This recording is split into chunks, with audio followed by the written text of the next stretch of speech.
Ryan Zimmerman is one hot gnat with the bat. He has been amazing lately. 28 RBIs in the month of August and 15 in his last 8 ball games. Clear skies in St. Louis tonight. It is 88. It was up in the mid 90s today, and that humidity's up a little bit, so it's a little steamy. I think the ball will be carrying pretty well at Busch Stadium this evening. The Nats are 11th in the league in hitting. They're 4th in runs and 3rd in home runs. And they're averaging 6 runs a game over the last 13. Wilson Ramos back in the lineup tonight. He has an 8-game hitting streak, 10 for 29. 3 of those hits, homers, 5 RBIs, couple of walks, and 5 runs scored. The Nats are seeing Marco Gonzalez for the first time. But Ray, it's not like this is some young kid up from the minor leagues. He pitched really well for them in the postseason last year. He certainly did. He garnered 2 wins. He was the minor league pitcher of the year last year. He had some shoulder problems this year, some tendonitis. He has been down in AAA. Has not posted big numbers, but they are really high on him. He is their number one prospect. You're going to see him move the ball around a lot, Bob. He throws the fastball a lot. He throws it a 4-seamer. He can throw the changeup that's kind of like a screwball. 2 different curveballs. One is just kind of like a cutter, 2 different breaking balls. One kind of like a cutter, and the other more of a big roundhouse type breaking ball. He's a kid from Fort Collins, Colorado, went to Gonzaga University out in the West Coast Conference. St. Louis defensively with Brandon Moss, Steven Piscotty, the corner outfield spots, Jason Hayward in the middle, Johnny Peralta, Colton Wong up the middle, Matt Carpenter, Mark Reynolds, and Yadier Molina behind the plate. Jason Worth now in 45 at-bats as a leadoff man has 15 hits. So the batting average is at .341 with an on-base percentage of .431. Kind of looks like a late arriving crowd tonight. They're averaging about 43,000 a game here. The ballpark holds just under 46. First pitch, and we're underway at 8:16 Eastern Time. So all the Nats getting their first look at Marco Gonzalez.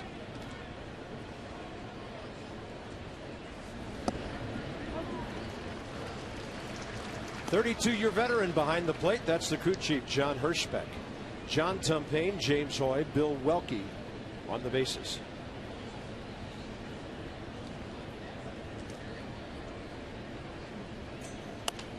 Jason Worth hits one off the end of the bat and pops it up on the infield right side. Colton Wong for the first out. They have some early game notes for you.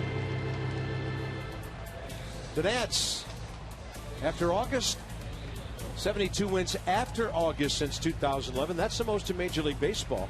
And last year the Nationals were 19-8 in September. Joe Ross, .262 opponent's batting or on base percentage now, and he's looking good in that department. So that's the lowest in franchise history for rookies with 10 starts. Yadier Molina doing for the Cardinals what Ryan Zimmerman is doing for the Nats, driving in a ton of runs. Gonzalez last year, on the notes that I received, I've not seen him pitch. First time in person I've seen him pitch. He would hit 94, 93, 94 on the gun. Speaking to one of the broadcasters here, he's mostly been around 90, 91 in the minor leagues this year. 3 different stints with bicep tendonitis on his left shoulder during this season that he was sidelined with. And that's Derek Lilliquist, the St. Louis pitching coach, keeping a close eye on him. And a ball pulled to the left side. In the hole, Johnny Peralta. Never looks like he's in a hurry. A little bit short on the throw, but Mark Reynolds able to pick that thing out of the dirt. Well, there's the slider, that little cutter slider, under control, goes to the backside, always throws the ball from his strong foot, that right foot, as he is able to get more torque on it. Not a guy that's very flashy, but certainly gets the job done. On base 12 games in a row now. Bryce Harper didn't have a hit last night, but St. Louis walked him 3 times. He scored 2 more runs, and he has scored 92 on the air. Second highest total in all of baseball. Josh Donaldson of the Blue Jays has scored a ridiculous total of 101 runs this year. And if he doesn't drive himself in, Edwin Encarnacion or Batista probably do. I got a lot of folks that drive me in up there, don't they? They are crazy offensively. And Dee Gordon with Bryce Harper starting tonight. #1 in the league at 329. Paul Goldschmidt's at 325 in the batting race.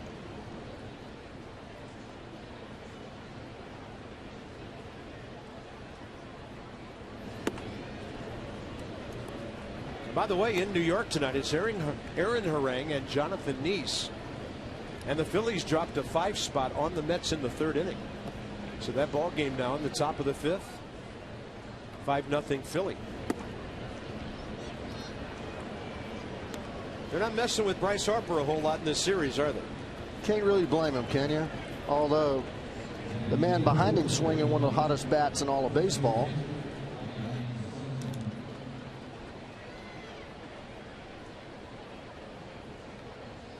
Quite a show Ryan put on here last night. Helped the Nats take advantage of a 2-out error in the first with an RBI double. Tonight it's a 2-out walk. So the same situation, Bryce Harper at first base. And they're playing no doubles on Ryan Zimmerman right here in the 1st inning. That ball hit sharply. Nobody covering second, so Wong will go to first, and that's a quick top of the 1st for the 23-year-old rookie, Marco Gonzalez. Cardinals, they're 5th in the league in batting average, 9th in runs, 10th in home runs. And then Stephen Piscotty doing great things behind him. The rookie, 8-game hitting streak, 14 for his last 33. Mike Matheny told me today that swing that you marveled on last night on his base hit to left field, he said that's no accident. He said this is not some green kid. He knows exactly what he's doing to put the bat on the ball. That was a big hit in the game for them last night. So here's Joe Ross, and the Nats have a rookie throwing. He's even younger than Marco Gonzalez.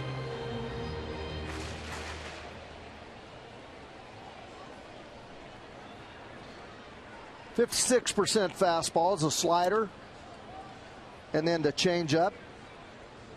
Deft control with all of his pitches. A slider to right-handers has a tendency to throw it on the outside third of the plate, and it always seems to work off the plate at 2 or 3 inches, just out of the reach of those right-handed hitter swings. He will bury it down and into left-handers. Up and away to Matt Carpenter. You're going to see the fastball touch 95. He pitches at 93, 94 generally. And then the changeup, which you don't see as often, but he has a good one. Gets the call to the outside edge. Counts even, 1-1. Matt Carpenter's on a 6-game hitting streak, kept it alive with a base hit late last night in the 8th inning. One of the best doubles guys in the league. He has the 3rd most. That's out of play. Nats defensively, again, it's Worth, Taylor, Harper outfield. Anthony Rendon up the middle with Ian Desmond. Escobar, Zimmerman at the corners. Wilson, Ramos back in the lineup and carrying with him an 8-game hitting streak. But you have to give the guy a night off every once in a while. He had one last night with Lobaton handling Gio. 2-2. You see a lot of balls fouled off to the offside with Joe Ross. That means to me that they have a tough time seeing the ball out of his hand, that the ball is sneaky, quick. It may show 92, 93, but probably actually plays more like 2 miles an hour faster. There's a slider in underneath the hands. But probably as much as any pitcher that we have, maybe other than Scherzer, who runs it up there at 98, this kid gets a lot of late swings.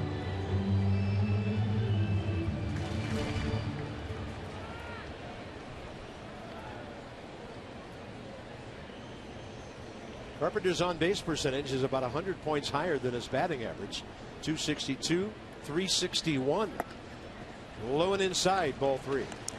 Well, Bob, you talk about the Cardinals and the hitting that they have and the way they can put the ball in play. And you mentioned, you know, how well Piscotty swings the bat. You go all the way up and down the lineup. The only guy that has not really been hot has been Peralta. He's 2 for 21 in his last 5 games. And John he's Mabry, by the way, their hitting coach. Yeah, John Mabry, great little contact hitter. Left-handed, went the other way a lot. Became a pinch hitter late in his career. Never really got to play every day. He once hit for the Natural Cycle at Coors Field. Wow. 1 base, 2 base, 3 base home run. 3-2 pitch. Upstairs with a fastball. And Joe Ross gets Matt Carpenter reaching for the first out of his game. Yeah, decides to do a little elevation here. Can't catch up with it. 95, not even close. This ball is in the mitt when the bat gets right about even with the plate. So juiced up in that fastball, and he had no chance.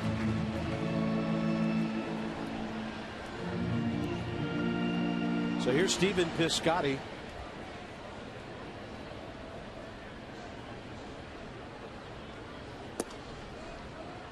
.37 games, 134 big league at bats, and 45 hits.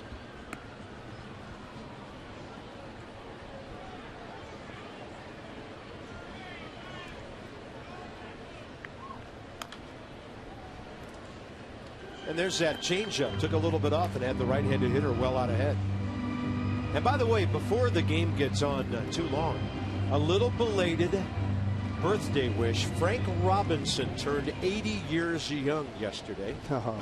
Happy birthday, Frank. Hall of Famer, the Nats manager when they came to D.C.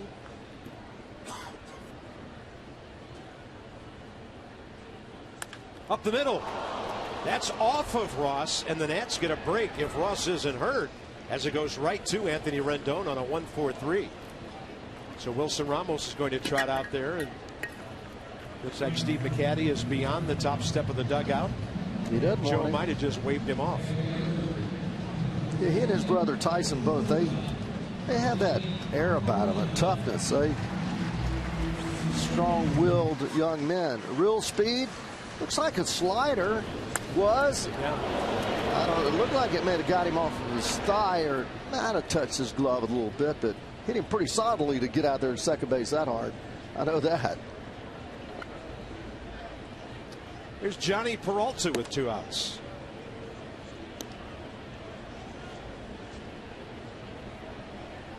Hurt the Nats last night, couple of hits. Big RBI in that 7th inning. His RBI, the one that tied the game on an opposite field hit. Yeah, these pitchers' quads, it's unbelievable how strong they are. Walk into a clubhouse and you see them working on their bikes or extension leg. Is so important that top half of those legs are strong and powerful, and like pieces of steel out there. Especially if it catches him squarely on that muscle, it's not going to do a whole lot of damage. 1-1, target in. 95 right by the right-handed hitter. I tell you, he throws like hitters react like he's throwing 97. Yeah, we're seeing some late hacks.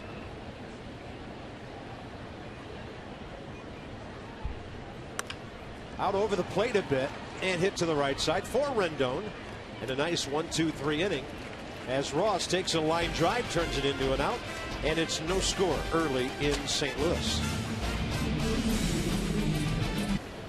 University of Mizzou alum Max Scherzer will be operating on this mound tomorrow night.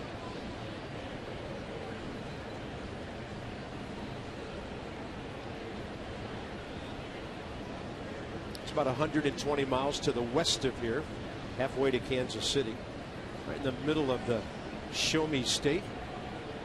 And here's Escobar hitting at .308, 8th best in the league.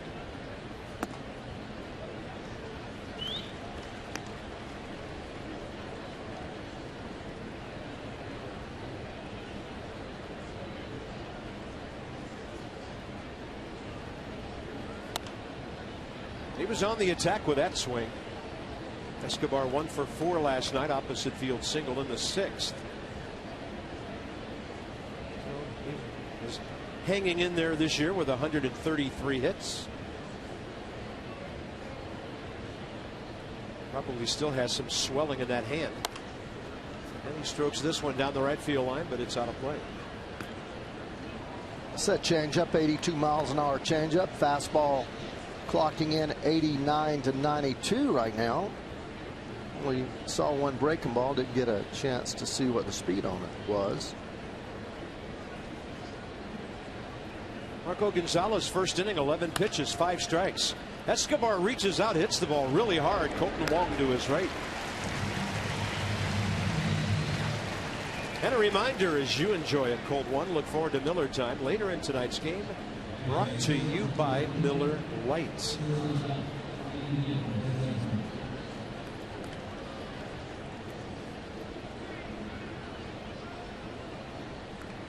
Fastball must have some movement away as Zim hammered a fastball just middle of the plate to second, and then that ball was middle of the plate, and Escobar hit it to second. It's hard to see the late movement on the TV there, but these hitters, especially heading the count, tend to hit that ball in the hole to short.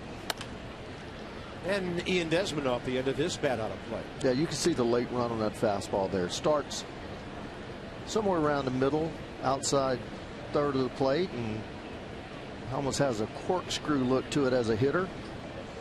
And when you see that, you must put that front shoulder a little more toward right field in order to keep it fair, because it just keeps running away from you. It's kind of like taking a door and pushing it away from you. If you let it wait, if you wait too long, that door is going to be out of reach. So you got to kind of go with it. Turn that shoulder the way the ball is going. See right there? Yeah, Desmond couldn't reach it. Turned over 80 on him, did Gonzalez. First strikeout for the rookie. Nissan will track it. Well, you got to be able to go with this pitch. Now, I think it's the speed there that got it, but you also see a wave movement as it goes down and away, and you see his shoulders going from second base toward third, and they need to be kind of going a little bit toward the left shoulder of that pitcher, or even toward the second baseman, in order to create an angle that you can cover that pitch with. By the way, that's Carlos Martinez, who was scheduled to start tonight, but he has some stiffness in his back, and they decided to hold him out. They got some young pitchers that they're nursing along and bringing along as well, and with a comfortable lead, as comfortable as 5 games can be going into September over Pittsburgh, Mike Matheny and Derek Lilliquist kind of doing what the Mets are doing, massaging some of their young guys, maybe not used to these long seasons. Right off the end of Ramos' bat, Wilson checks in 10 for 29 on an 8-game hitting streak. Well, Bob, I would already, as a hitter, I'd go back to the bench. I'd tell my hitters that whether I'm hitting first, second, or third, this guy's fastball is 88, 90. It's not overpowering, but he has a lot of movement away. You need to move up on the plate, think right field, because he's trying to throw everything away and then seemingly come inside for effect. Well, let me ask you something. Yeah. Do hitters move up in the box anymore? Because as a rule, I don't see it. I see it on occasion, but I don't see it a whole lot. Josh Donaldson certainly will move around in the batter's box. I've seen him do it numerous times. I saw Cespedes move up the other night in the batter's box. I think if you pay close attention, you'll see him kind of maybe inch up. Michael Taylor starts up there. Escobar starts up there. But no, I mean, hitters back in my time, and for as long as I can remember, they would make an adjustment to where the pitch was located if a guy consistently put it there. Because if they're calling a strike on the outside black and you cannot do anything but hit it on the end of the bat, then it's going to be a long night for you. So, no, I agree with you. There's not nearly the adjustments that there used to be. 2 balls, 2 strikes to Ramos, hanging tough here. But I know one thing as a hitter, I'm not going to stand out there all night long and watch a guy just get people away outside, and not try to make an adjustment. Move up there and make him come inside, especially if my strength's inside. Move up on the plate, then react in. Ramos jacks one into left field. That's going to be off the left field wall on a hop. He's got to hurry, and he's going to go back to first. Brandon Moss up with it. Wilson hit that ball extremely hard, and he is not going to be in scoring position with 2 outs. Yeah, but that's the time when you go ahead and try to make it to second base. You've got 2 outs. You've got your 8-hole hitter up. If you get thrown out, you get thrown out. This ball's hit hard, but watch him. He stands in the batter's box and admires it for a half a second or so. This ballpark is pretty big down there. You just keep going. You got to make him throw you out. 2 outs in a park like this when you've got to win ball games. I know he doesn't run well, but I will challenge him there. Number 8 hitter is Michael A. Taylor.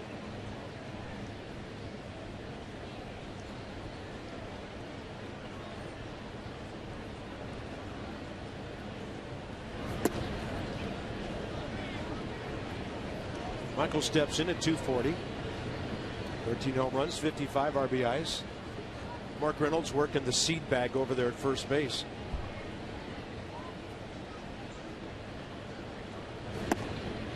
Strike. Good pitch, inner half.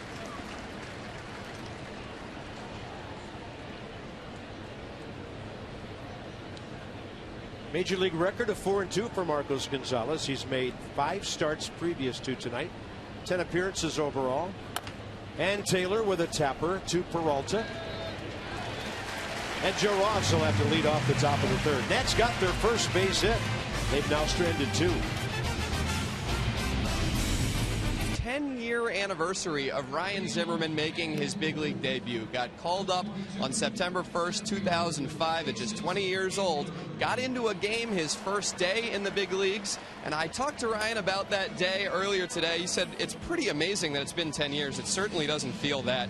I had him walk me through the at-bat against Braves righty Jim Brower. Zimmerman came in as a pinch hitter in the 7th inning.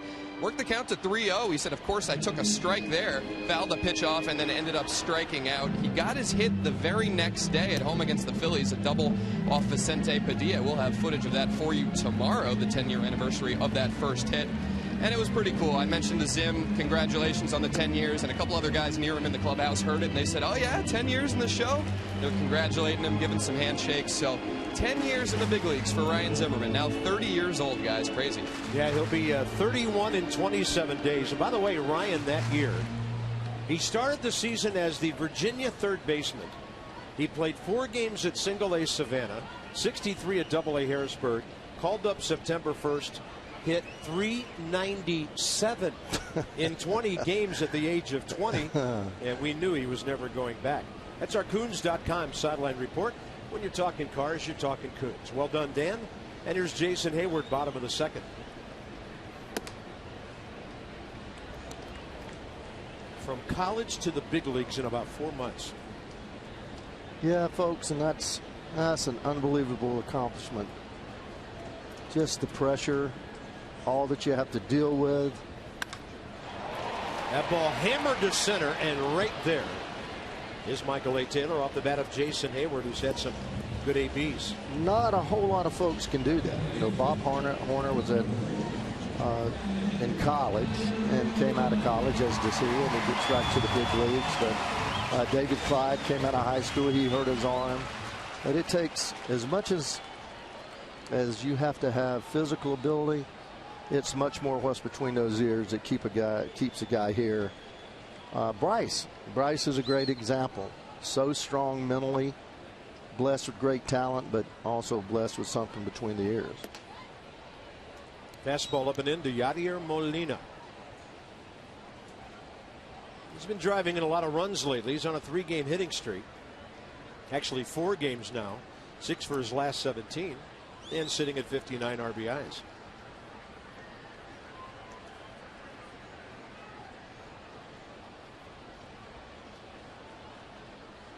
And we were talking last night. Bob and I were talking a little bit after the game, and Yadier got a pitch out away from him to drive to right field, and it's just one of those games inside the game. He's a guy that loves the ball out away from him. When you have him in a situation where he has a chance to drive in a run, you pretty much have to pound him inside, don't you, Bobby? Yeah, and the Nats didn't do that last night. And we did not do it. We threw a hanging breaking ball out away from him. He hits a double to right center field.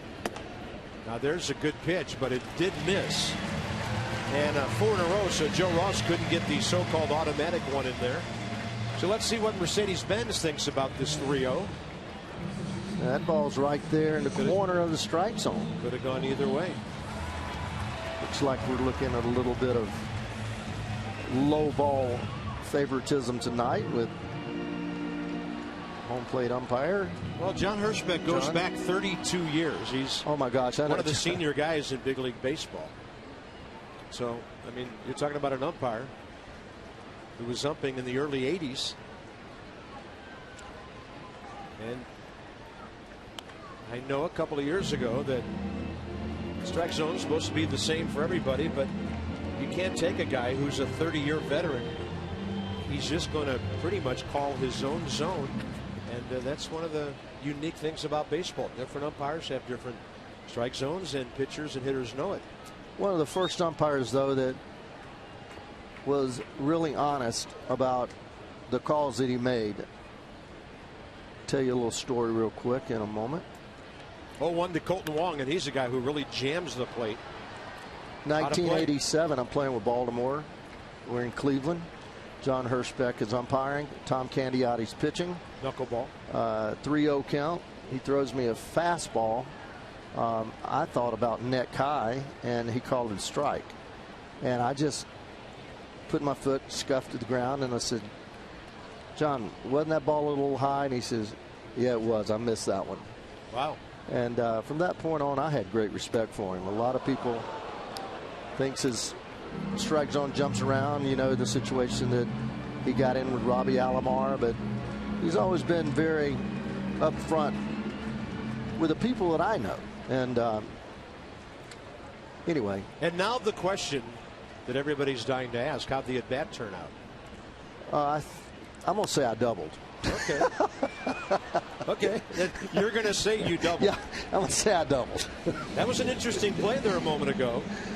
Anthony Rendon might have had a fleeting moment thinking about letting that ball skip into his glove for a 4-6-3 double play, but he decided to grab it on the fly. Let's go inside some numbers with STG Inc.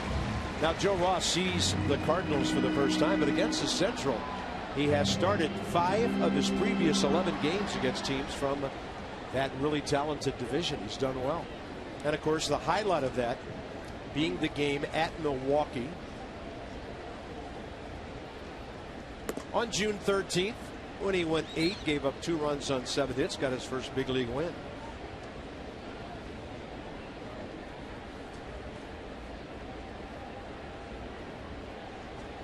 Mark Reynolds.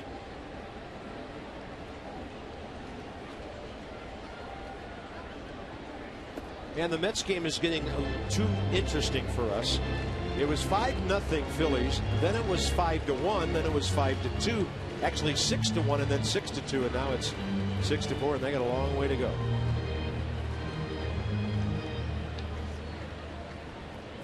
This is the time of the year when you have a lead in the middle of the game, it seems like forever. Doesn't when it? you look down that stretch to the finish line.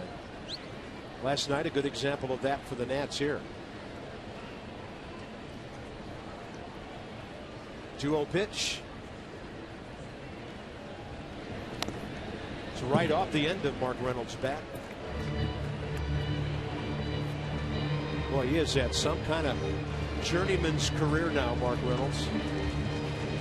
Most recently, of course, we saw him for the most part with the Orioles a couple of years ago, but he's been with the Diamondbacks, Baltimore, Cleveland, Milwaukee. Stopped with the Yankees 2 years ago, late in the season.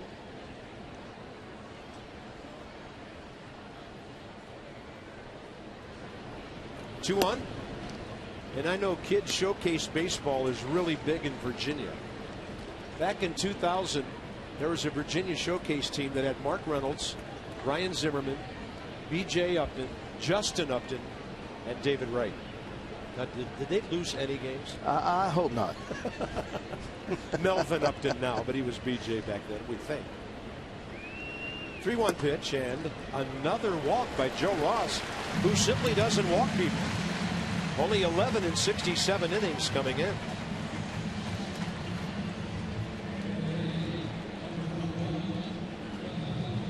Time for you to tweet your strongest fan photo. How about hashtag NatsCouchCam? You might see yourself in an upcoming Masson telecast, brought to you by T-Mobile. 2 on, 2 out. Brandon Moss, he's a dangerous guy. Talked last night about his low batting averages, but his high power numbers. He's on a 5-game hitting streak. And he was on base 3 times in the number 8 hole last night with a walk and 2 singles. Yeah, he is the epitome of a left-handed pull hitter. Likes the ball down and in. Looks for the fastball. Doesn't swing it too many pitches out away from him. That big open stance, closes it up to time it. And he's pinching him inside. Anthony Rendon a couple of steps onto the right field grass. The Nats may want to play him to pull a little more than they are now, but with 2 runners aboard, got to keep some guys home. Yeah, I have seen teams shift on him with 3 infielders on the right side, especially with a 2-0 count.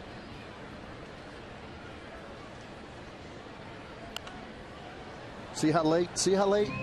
93, 2-0, still late on the fastball. That just shows you that he doesn't see the ball coming out of his hand. Nice and easy, smooth delivery.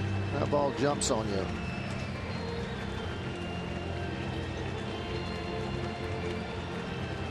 Bryce playing almost on the warning track again in right field.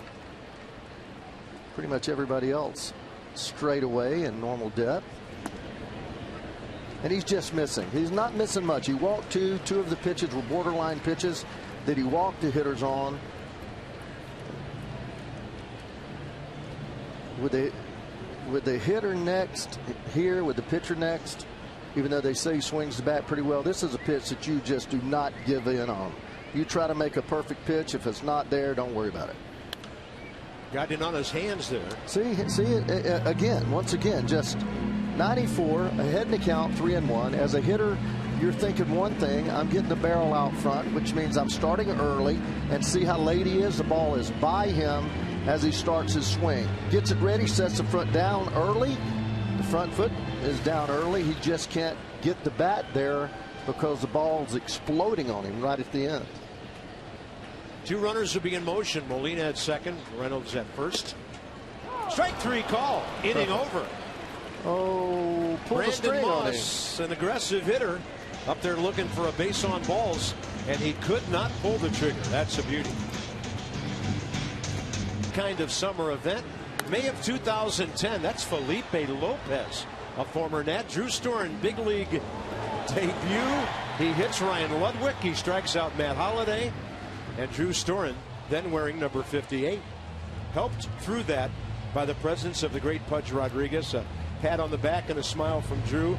But Drew admits that was a nerve-wracking night for him. Yeah, he had his whole family here from Brownsburg, Indiana, made the trip over here. You could see that it looked like his whole face was trembling, didn't it? He was either fired up, nervous for sure. No. Amped up, geared up. Yeah, he and Lance Lynn are from Brownsburg, Indiana High School. Probably about 3 hours east of here over in Indiana. Yep. And when Drew was a freshman, Lance Lynn was a senior. They played together for 1 year. But how about that? Little town, little slice of Americana with 2 pitchers, quality guys in the big leagues. Here's Joe Ross. He's 2 for 25 this year.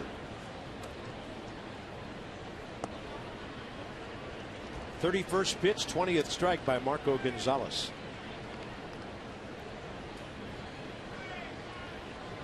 Now the Phillies just picked up another run. Top of the 6th inning, 7-4 at Citi Field. The starters in that game were Aaron Harang and Jonathan Neese.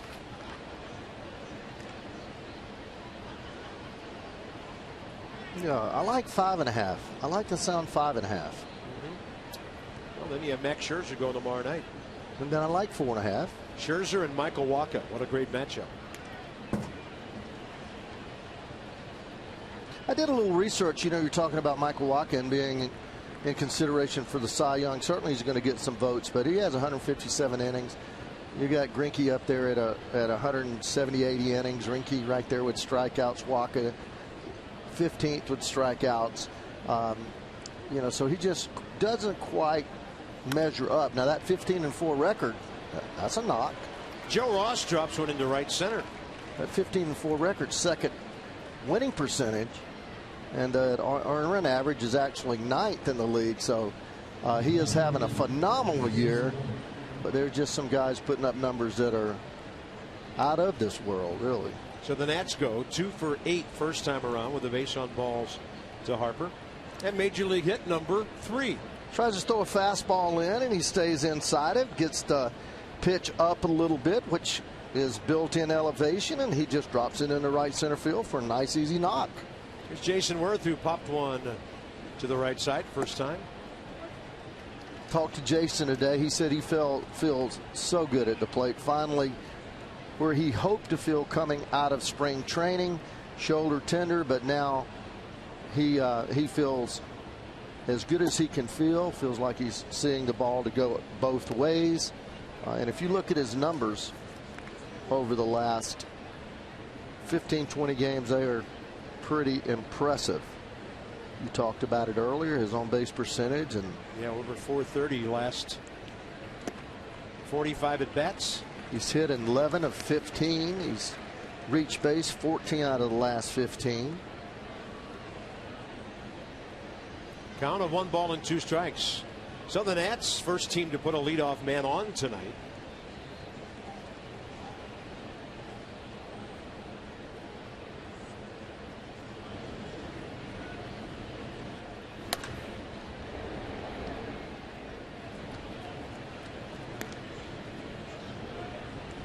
See, I like that.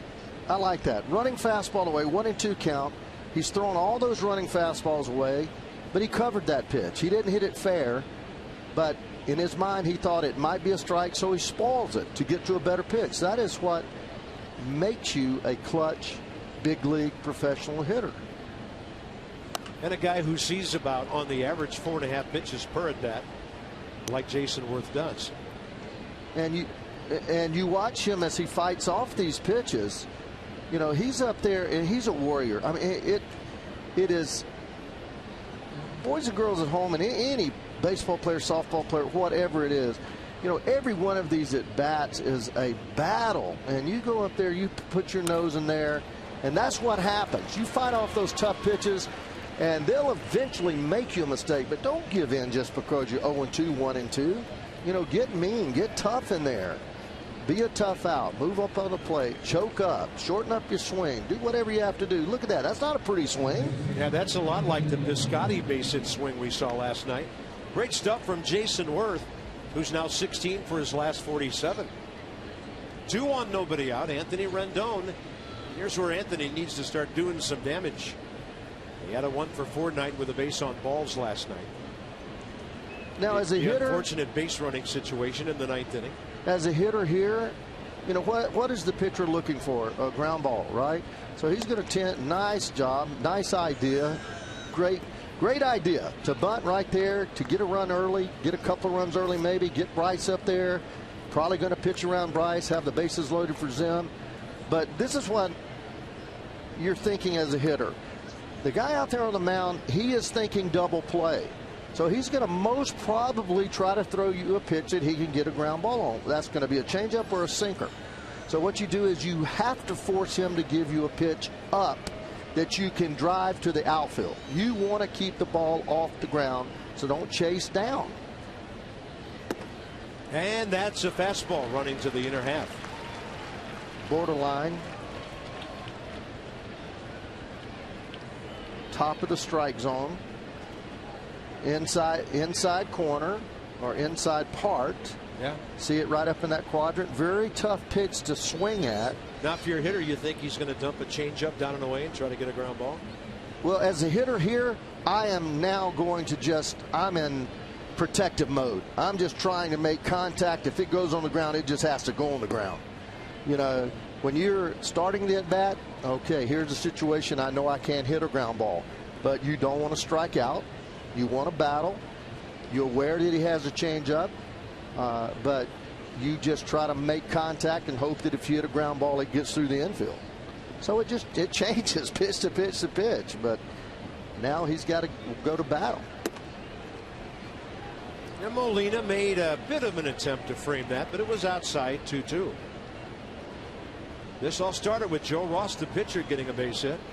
Worth a tremendous battle with a line drive to left. What you're doing now with the first baseman not holding on Worth gets a big enough lead that he can take out the guy at second base on a double play ball. Rendon runs real good, so then you take advantage that way. So there's a lot of things in this game that maybe people don't recognize, that you can take an advantage of a particular situation. Okay, the hitter's 2-2. He could hit into a double play, but with the first baseman playing behind Worth can get a good 20, 22, 23 foot lead and get a jump on the ground ball and just tear up that shortstop or second baseman trying to make that double play and allow Rendon to beat the play to first base.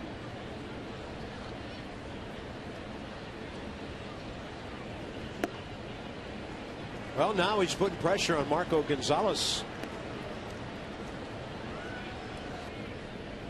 Nats building an inning here. Harper on deck, then Zimmerman. See how far away Reynolds is there? He's a good 20 feet off the line, so you can get all the way in front of him and take the lead, and there's no way that they can turn a double play. 3-2 pitch, and Rendon drills one deep to the gap in right center. Joe Ross will score. Jason Worth right behind him.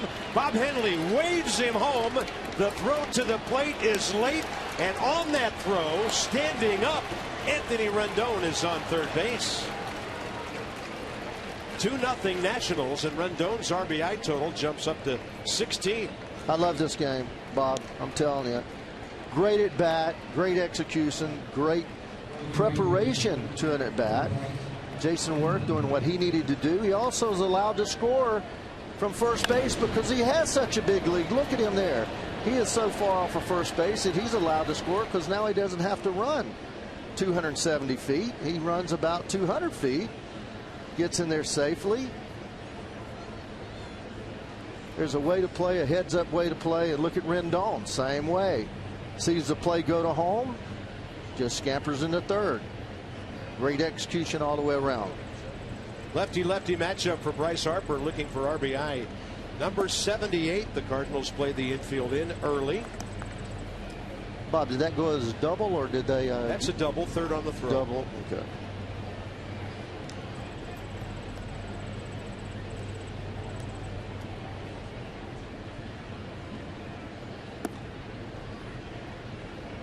They just are not going to give him anything to hit. Runner on third base. Bryce is always in that mode where he's looking for a good ball to hit. He has come so far this year in his ability to get good pitches to hit. Harper jacks one out to center. Hayward, he's got a strong arm. Rendon fast, and no contest at home plate. The Nats lead 3-0. And for Bryce Harper, RBI number 78. Well, that's the way you play baseball. Beautiful job, great job of execution. Gets a pitch that he can drive, get it in the air. Man, that makes me have chills. It really does. So 3 hits and a sac fly. Now Ryan Zimmerman will try to start things up again ahead of Escobar with only 1 out here, third inning. A base hit by Joe Ross, and then Worth's great at bat really got the table set. Zimmerman to deep center field. See you later. It's a 4-0 ball game, and I feel a little better right now about the fact that I just voted for Ryan Zimmerman for Player of the Month in August, because he led the league in RBIs, and the guys who had more RBIs, or rather more home runs than him, all hit for a much lower average than his 277. So for Zimmerman, 14th homer, 64th RBI. Well, you're talking about LOCKEDIN. Locked in. It's a lot of letters for me, Ray. That's all right, man. Hey, I can only spell those as long as they're not longer than 6 letters. I'm all right. All right, so the Nats lead by 4. And restart things indeed did Ryan Zimmerman. He is locked in. That ball, those 2 balls that he hit last night, that last night ball was a line drive, and he hit up there 2/3 of the way up the batting eye. That was a line drive that went about 5 rows deep over those planted flowers out there that have been here forever in the old park, this park. How about that? 10 years in the big league, celebrates with a homer. Escobar hits one hard to left.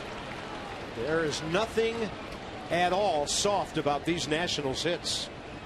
But you also see that these pitches are middle. They're not that ball going down and away. Watch this pitch here where it splits the plate. He sets up outside. He gets it right back to the middle. You see him turn his glove inside out. Ryan gets that buggy whip going, puts his head right where he's supposed to be. You see his name across his back, turn around in almost a perfectly square line. No tilt to it. Tells you that he's going down and through the baseball. 103 miles per hour. That's getting it out there pretty quickly. St. Louis bullpen gets busy out in right field. Carlos Villanueva, one of their 6 right-handers. Nats called up Sammy Solis today to give him 3 lefties. St. Louis called up Mitch Harris, and that gives them 6 righties to go with their 2 lefties. So here's Ian Desmond.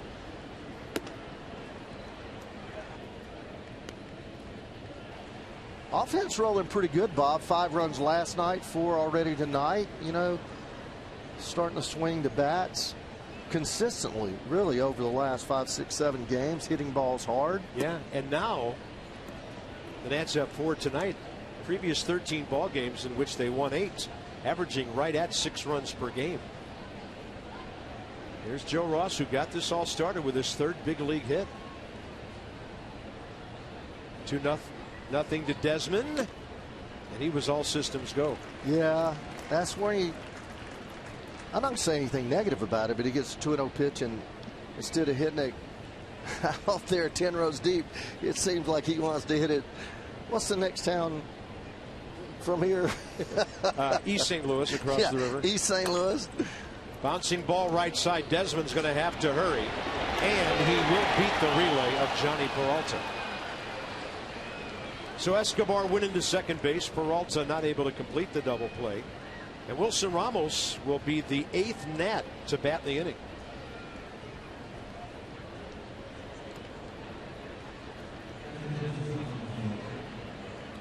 It's going to be a pretty good looking thing the first time we show you the Nats box score tonight. Ramos has a base hit.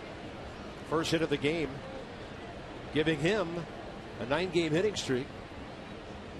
Escobar getting some high fives for the way he went into second base there. Not about to concede a double play to Johnny Peralta. You better do everything right now. This time of the year, you take everybody out, take no prisoners.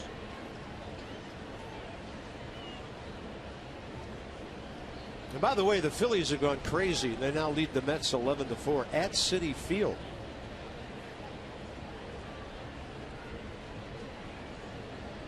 Oh, 1 to Ramos. Great pitch, tailing to the outside edge. 60 pitches, and Gonzalez started this inning with 30 in the first 2 innings.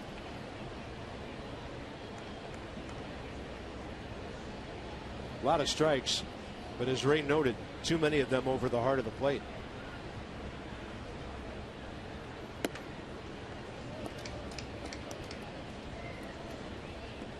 Start out getting all those ground balls. 3 out of the first 4 hitters ground balls with that sinker away. And then in this inning, starting with Ross, actually got that ball up and he fought it off, and most of the other pitches have been kind of middle down Broadway.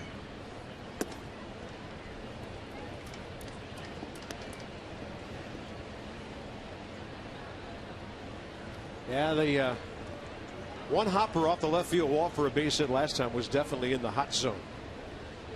Wilson, if he gets any elevation, that's 1 mile an hour harder than Ryan's homer. Any elevation, Ramos would have been rounding the bags. 2-2 pitch. Yeah, Ramos, he hit his ball 104. Zim hit 103, so I guess it would have gone out with some elevation. 13-4 Phillies. And evidently the Mets are still pitching overhand in that game.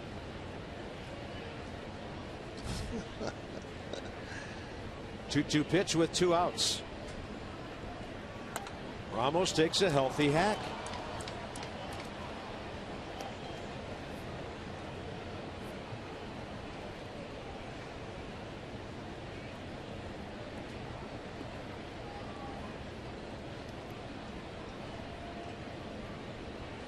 .33 pitches in the inning now.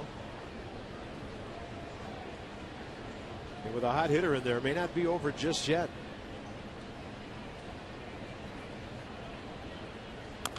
Ramos will foul another.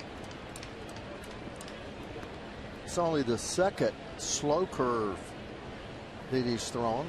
His breaking balls have been around 81, 82. That was 74, so that's a true curve ball.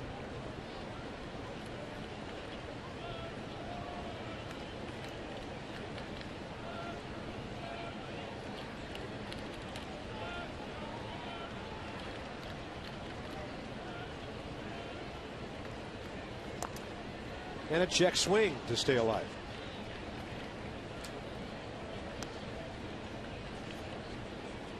Good time for Desi to run right here. I don't know if he's getting a very good read. You got a 4-0 lead.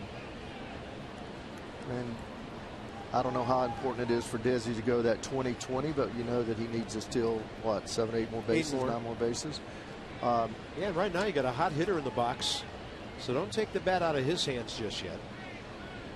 2-2, he is running now, and Ramos almost hit Ian Desmond with a laser to right center. So Desmond goes all the way to third, and the Nats keep the line moving. And how long can Mike Matheny go with Marco Gonzalez, Michael A. Taylor? And the answer is no longer. We're going to have a pitching change. Another fastball just out away. Instead of jerking it, ripped it right through the hole, vacated by the moving Desmond, first and third.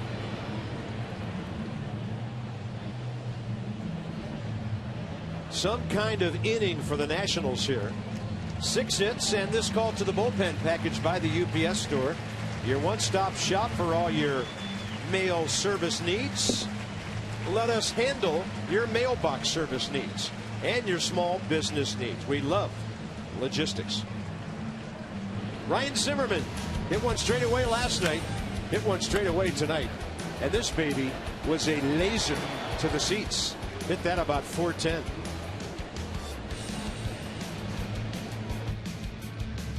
Ryan Zimmerman first inning double. Watch Bryce run. Yeah, Scotty in the corner, and this was exciting. Yeah, it was Johnny. It was Bob, as he got that great secondary lead, and here Worth goes, sees the ball there, gets a big jump off of his lead at first base, and turns those bases very sharply. Great job, both of them knowing what they need to do, getting the good leads, getting good jumps, reading the ball, and scoring all the way from first base. So St. Louis goes to the bullpen, brings in right-hander Carlos Villanueva. Michael A. Taylor ground ball to short his last time up. Taylor facing him for the first time. That's a tight slider. Ends up off the plate. No balls, 2 strikes.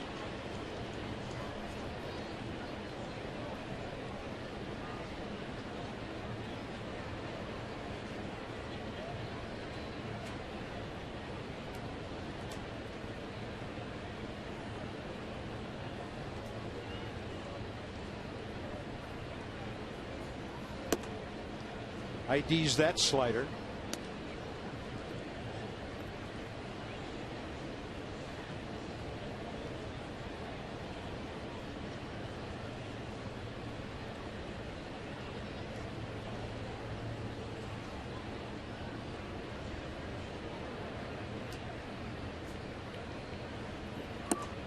And that pitch victimizing Michael at times. Nowhere near contact there, but a great inning for the Nats with 4 big ones. This is the way the St. Louis lineup lines up here. Carlos Villanueva, who just came into the game, is the leadoff hitter. 0 for 6 this year. And some Nats fans feeling pretty good about things right now. Why not? Phillies are now up on the Mets 14-4 in the 6th inning. That refuses to end at Citi Field. Now time for Joe Ross to come out and get that shutdown inning as he faces the pitcher leading off. That's so right, Bob. I know a lot of times this year, several times this year, we've scored 2-3 runs and come right back and give up a run or two. And it is critical. It stops any type of thought of momentum from that ball club over there. And anytime you can get back in that dugout with a 4-run lead and have a chance to tack on is huge.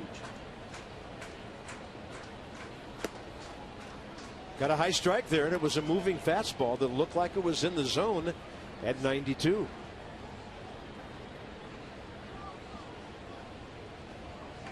Ross, by the way, first 2 innings, 36 pitches, 19 strikes. Right in there.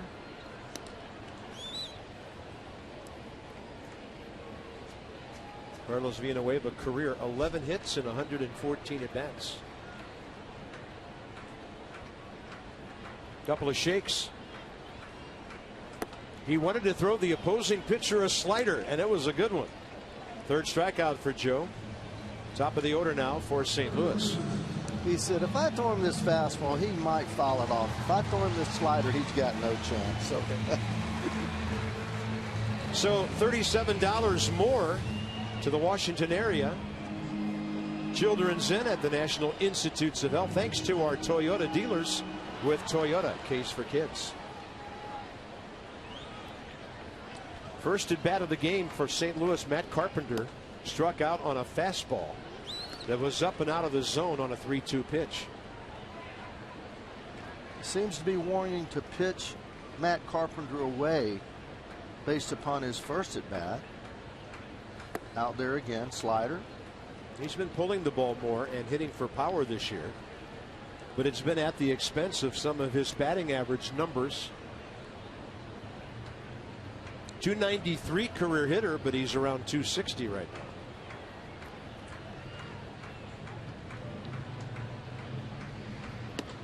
But you said that because of the loss of Holiday and Adams, that he was trying to hit a few more home runs, right?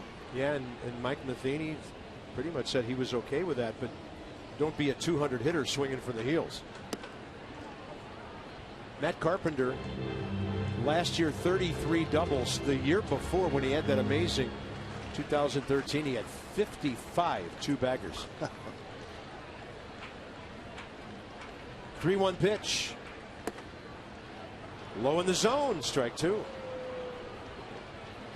He's painting him away. The 2 strikes that he has thrown have been just perfect pitches. Look at that 4, and look at that right at the bottom of the strike zone.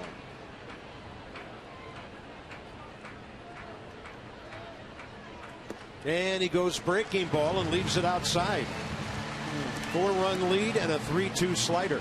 Don't like it. I don't like it. I don't like the slider. 4-run lead, throwing the fastball. And that's Joe Ross's 3rd walk, so he's having an unusual night. Stephen Piscotty, the hitter, he hit that hard drive off of Joe Ross first time that deflected to Rendon for a 1-4-3 second out first inning.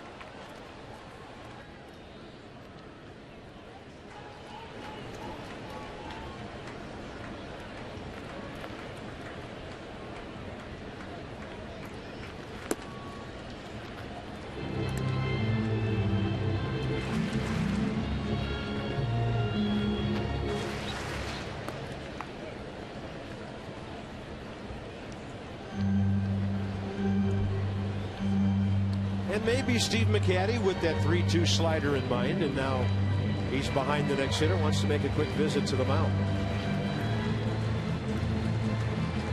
Worst thing a young pitcher can do with the lead is start to nibble. And that's one thing, Ray, that we really liked about Joe when he first came to the big leagues. He was not a young guy afraid to throw strikes. He was giving up hits, but he was attacking the strike zone. Yeah, I don't think he's afraid to throw strikes. I think that right there that he might just got caught up in the situation, and he threw 4 fastballs in a row and thought that he needed to throw something a little different, but he has a 4-run lead. So a part of that confidence and not being afraid to throw strikes is trusting your defense and throwing the ball somewhere around the plate and trusting your defense to catch it or run it down.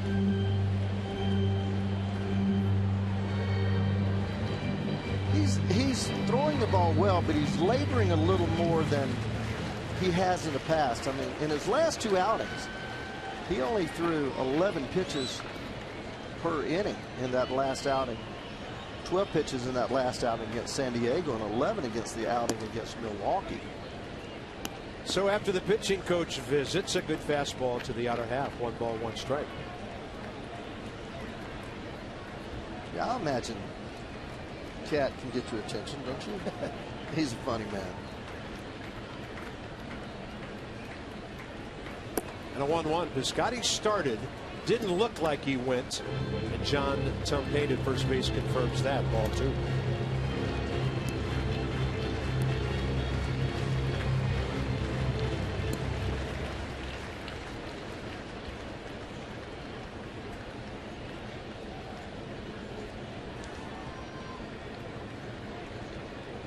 Ramos moves inside. Ross misses on the other side of the plate.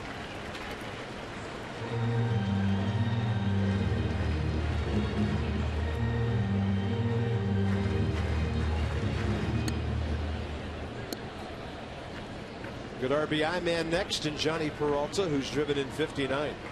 You certainly don't want to set the table with a couple of walks with 3 and 4 coming up. Busted his bat. Ross bare hand. No, he'll use the glove because he has time, and he gets it on to Zimmerman. So Joe Ross pounces well to get a badly needed second out.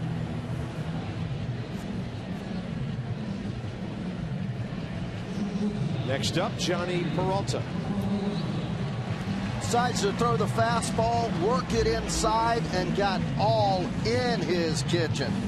Broke that bat. He could only hit it about 25 feet. Look how he got jammed. A little bit of running motion to that fastball. 93 miles an hour. Scotty couldn't do anything with it. Johnny Peralta, ground ball to Anthony Rendon. First time up.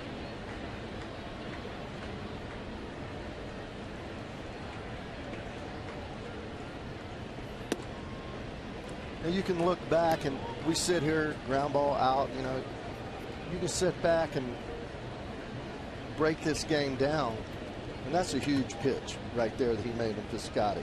3-1, runner on first. If he walks in, now you've got the potential, not tying run, but certainly get back in the game run. There's a base hit up the middle. Taylor drops it. No chance for a play at the plate. And a run-out walk to Matt Carpenter helps St. Louis get on the board. And that brings the stadium to life. So no shutdown inning here in the 3rd.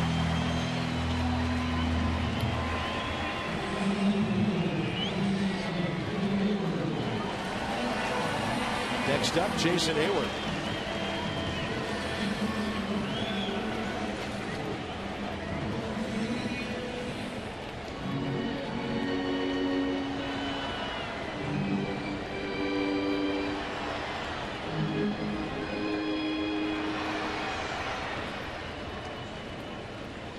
He really hit one hard. Line drive to Michael A. Taylor. First time up. Hayward came into this game 7 for his last 13. Base hit. 2-run double last night. Couple of runs scored. He's hot.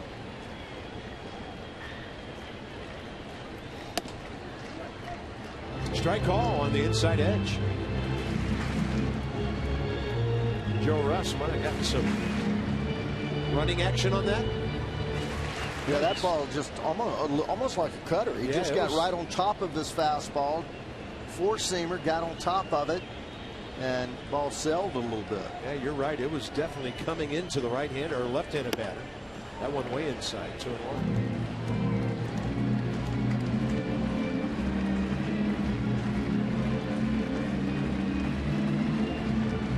4-1 Nationals, and Joe Ross with a long inning here trying to keep it that way.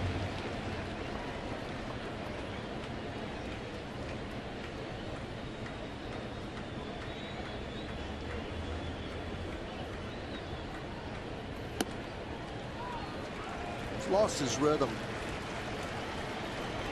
When you see a guy throw a ball inside, down, up and out, running away, then he cuts one, there's something about the rhythm there, the release point, the timing of the whole mechanics of the pitch.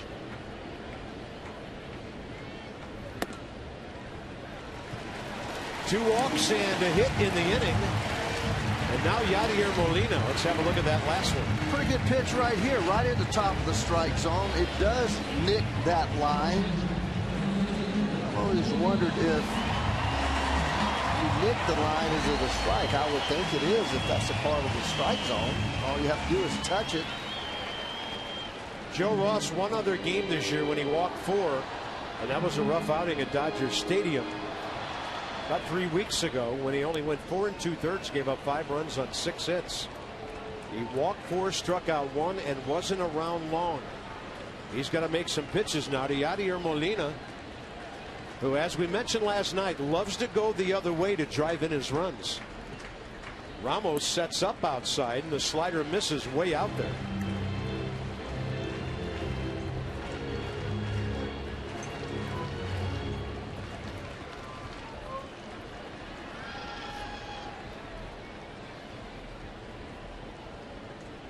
It's a big at bat in this ball game right now, even though it's only the 3rd inning.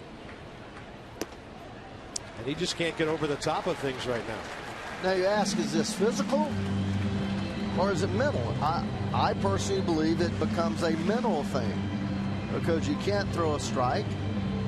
You try a lot of different things, and then you start trying to force it, and then it becomes more of a thought process as opposed to a natural just flow, step, take the ball out of your glove and play catch. Nats did not expect to have Doug Fister up in the 3rd inning after they just scored 4 runs.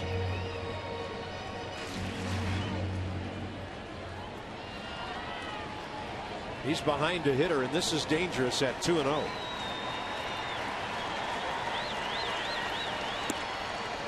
Not that close.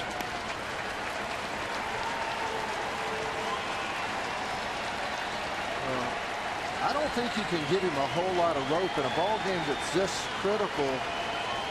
You're going to probably go to Fister pretty quickly. You're not going to let him just keep on throwing balls.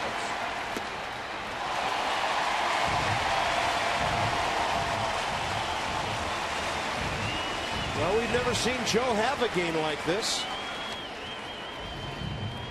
Bases are loaded. Colton Wong coming up, and he hit a line drive to Anthony Rendon first time up.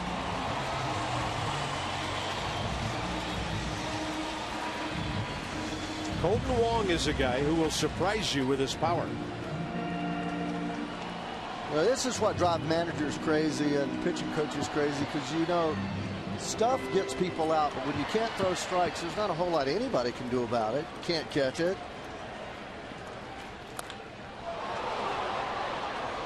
And then you start putting guys on base gratuitously, and then somebody finds a hole, bloops one, and now all of a sudden it's a whole new ball game.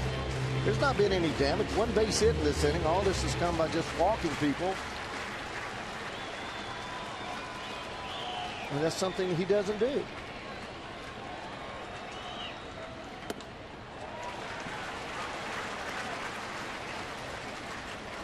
So after 2 outs, Johnny Peralta singled, and that drove in Carpenter. Hayward walked. He went to second on the Yadier Molina base on balls.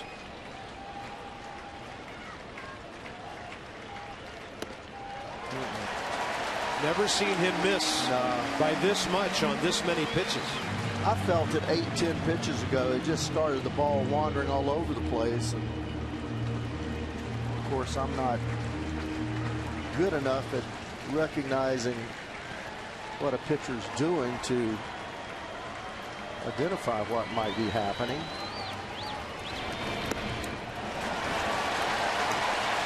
Misses by at least a foot on a changeup. You're up by 3. The bases are loaded. Pretty much have to throw a fastball here and make a quality pitch.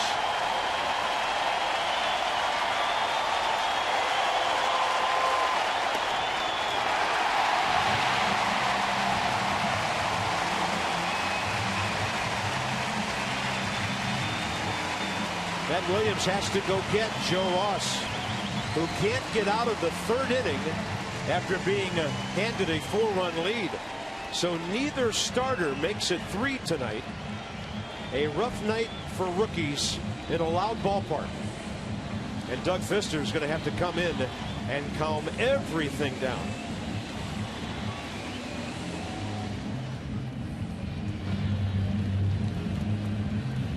Four in the third inning, including the last 3 batters that he faced. We've talked a little bit about Ross's innings limit this year. Matt Williams said yesterday that Ross could potentially finish the season in the rotation.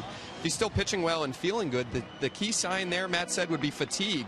You can tell that if the ball is elevated, but if Ross is pitching well, the Nationals are fine leaving him in the rotation as long as he can go. Ross a little elevated there. That might be a sign of that fatigue that the Nationals are looking for. Doug Fister, 20 pitches, 10 strikes in 2 scoreless innings. Sunday, he had to come in and rescue that situation when Steven Strasburg couldn't go beyond 4 innings. When he came in, the Nationals were down 4-2. They rallied and got him a win. And that ball hits Mark Reynolds. I think Matt Williams might be wondering if Reynolds was moving toward the ball in an attempt to swing, but didn't look like he got much of a swing started. Now it's a 4-3 game.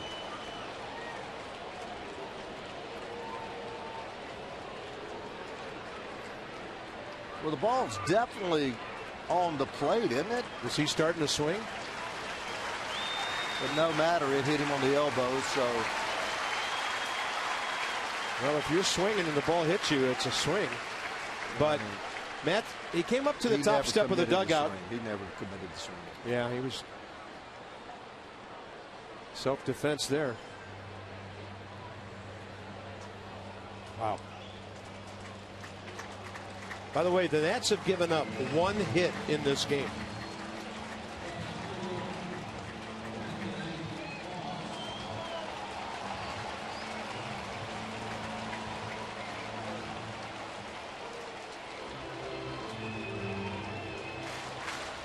Now the power guy, Brandon Moss.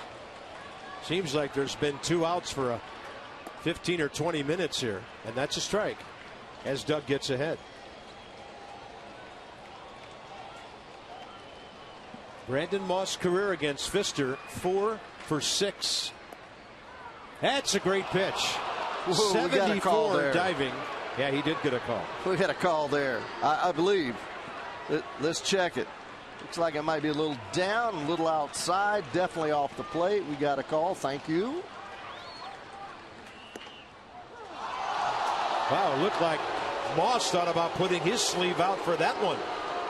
So Doug Fister strikes out Brandon Moss looking, and a weird 3rd inning comes to a close with Cox. So Wilson Ramos, couple of hits, 9-game streak, and over that time 12 hits.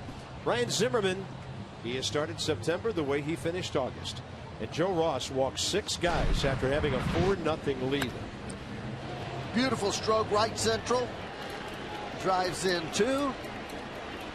Nationals take a quick lead. And then Zim gets one down Broadway and hits it out there. First, second row.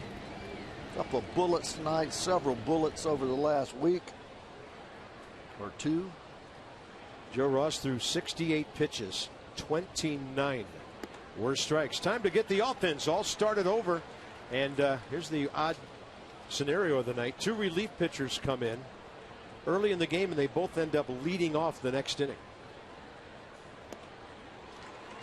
Doug Fister as a hitter this year, 7 for 30.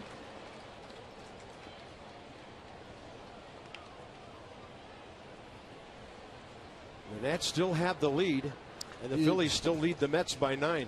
Hey, do you call that a shutdown inning when we still have the lead? No. No. No, sir. Not hardly.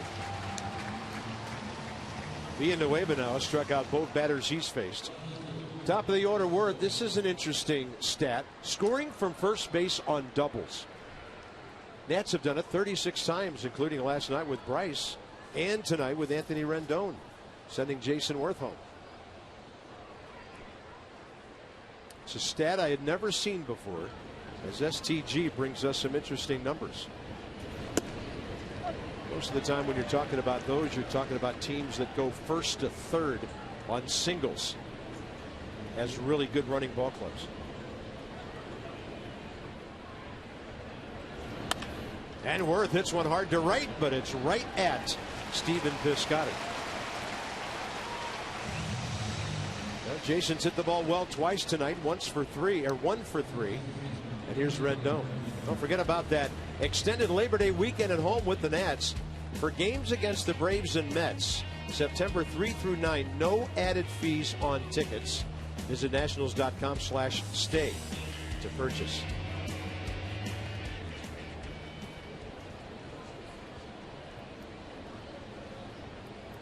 Jason Worth, I don't know what he was talking to John Hirschbeck about. Rendon's laughing about it, whatever it was.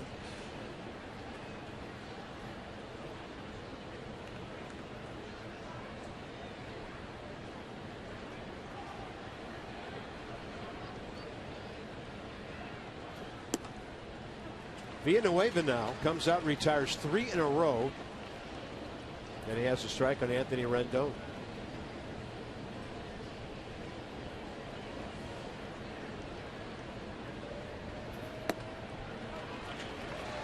Pumping nothing but strikes. Yep.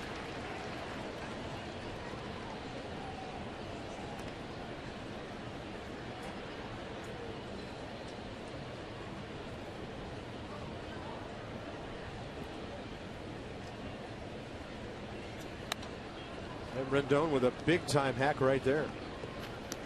1 for 2 career with a double against the right-hander.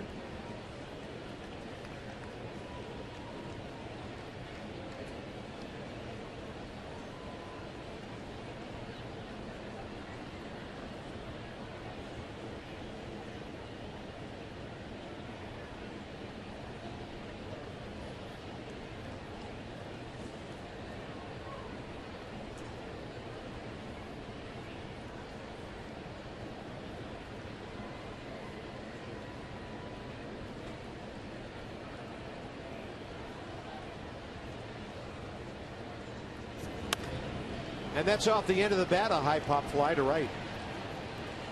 Well, that was a shutdown inning by the St. Louis reliever, Villanueva. Now the Cardinals right back into the batter's box. And now another inning starts with a relief pitcher leading off. Villanueva, last inning, struck out. That was the first out by Joe Ross, and everything looked under control at that point. Here he is against Doug Fister in the 4th. 1 ball, 1 strike.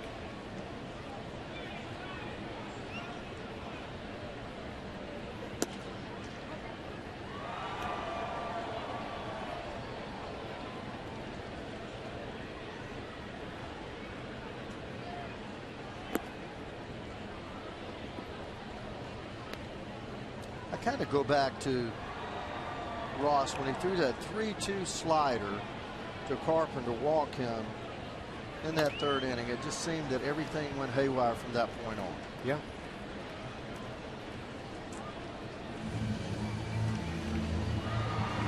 He got the next out when he broke Piscotty's bat. Then came the first hit and 3 walks in a row. So 1 out, and here's Matt Carpenter again. This time he's facing Doug Fister. He's 1 for 5 career against Doug with a solo home run.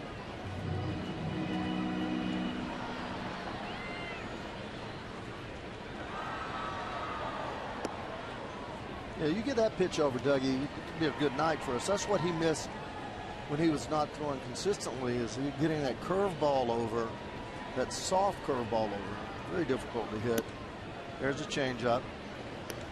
And it doesn't matter if he's throwing 85, 86 miles an hour. When he throws all that soft stuff for strikes, makes that fastball better. And he locates that fastball in the corner so well when he's in command out there.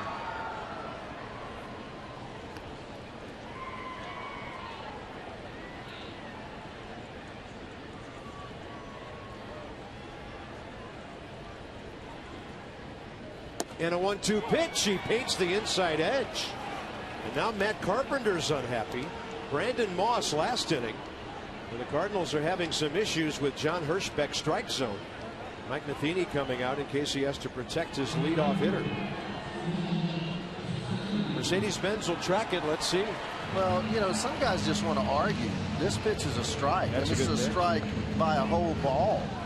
And why he thinks it's not a strike is because he saw the slow hook, then the changeup all away from him, and then a fastball 86 in on him. It just appeared in his line of vision that it was inside, but it was a perfect pitch. Nice call. Piscotty out to right center.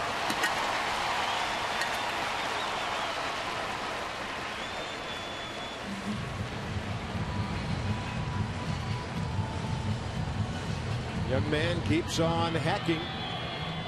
So the Nats have done by month, and you see the wins on the left side, but this was a pitching staff that was supposed to be the most dominant, or one of the top 2 or 3 most dominant in the National League, and the ERAs just haven't been there. Yeah, 3.23 okay for July, but the rest is pretty mediocre, and August was really a rough ride. Yeah, you kind of figure that 3.23 would be what the earned run average would be for the starters over the course of the season, because we were stacked up. Certainly. And Peralta out to center for Michael A. Taylor. Well, bottom line, Doug Fister puts a 0 on the board. That's a welcome sight. 3-4-5 coming up. Bryce Harper, top of the 5th. Something yesterday that if you walk for 25 minutes a day, you'll live 7 years longer. Oh, gosh. So, Ray, we are walking back to the hotel. Let's walk. Yeah. Here it's only a block, but it's a start. And it's all downhill. Here's Bryce, ball 1.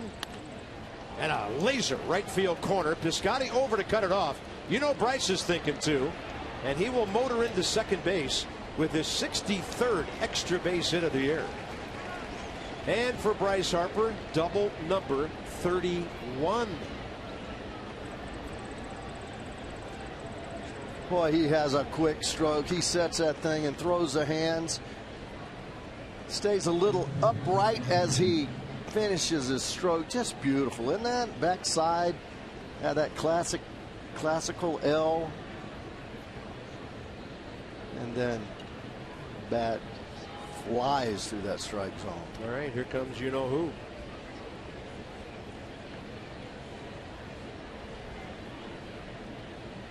Ryan Zimmerman, 5 for 13 career against Villanueva.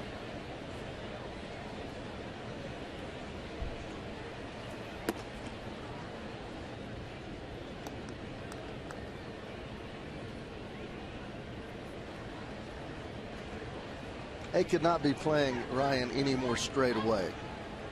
Yeah. I mean, generally the center fielder is either on the left-handed side or right-hand side of second, and he's right behind the bag. Right fielder square, left fielder square. No gaps anywhere. A lot of gaps out there because that's a big outfield, but that's truly straightaway infield. Little bit to pull, especially on the right side. Third baseman straightaway, shortstop 1 step in the hole. Zimmerman high in the air, and this is going out of play down the right side. Ryan in the month of August hit .277, 7 homers, 28 RBIs, led the league in that department. And he is a equal opportunity extra base hit guy right now. By the way, since he came off the DL, his slugging percentage, including tonight, is over 600 now.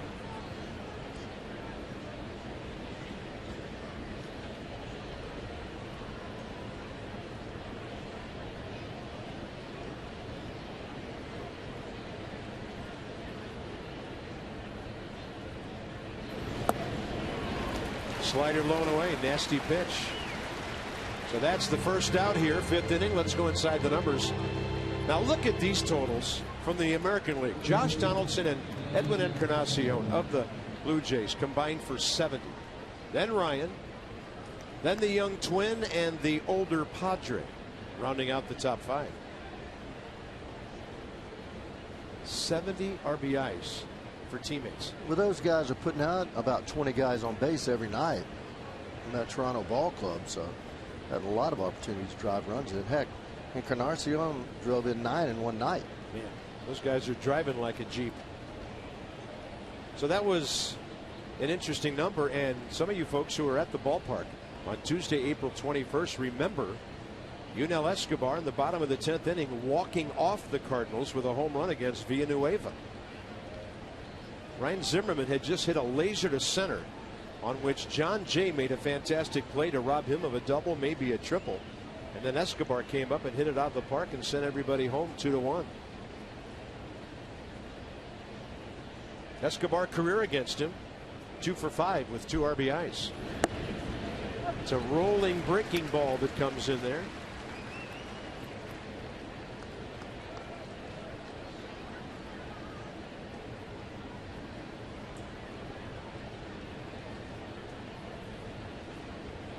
Bryce Harper still at second base.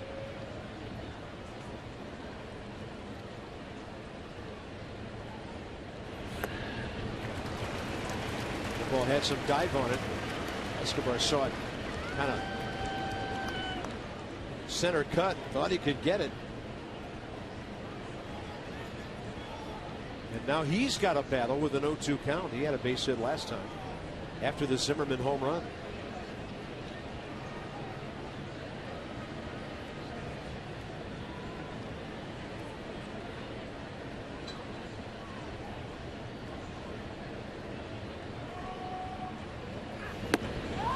Then he takes him upstairs with 89, 2 outs. Into the 10 o'clock hour back home. Thanks for staying up with us. One time zone away here at Busch Stadium in St. Louis. Bob and Ray and Dan. FP will be back with us on Thursday. Hope he's feeling better. Not able to make the trip. And right now the Nats need to draw back even tonight. It's Scherzer and Waka tomorrow night. Ian Desmond 1 for 4 career against Villanueva with an RBI. Villanueva now starting hitters off with the breaking balls and finishing them off with the fastball. Earlier in the first 2 innings, he was throwing fastball, changeup, breaking ball, finishing them off with breaking balls. So he's kind of switched around a little bit. A guy that has a lot of experience: Milwaukee, Toronto, the Cardinals, starting, relieving, doing just about everything in his 10-year career. By the way, the Braves just lost their 7th in a row. Marlins beat them 7-1 tonight. You might have heard that Johnny Gomes was traded to the Royals yesterday.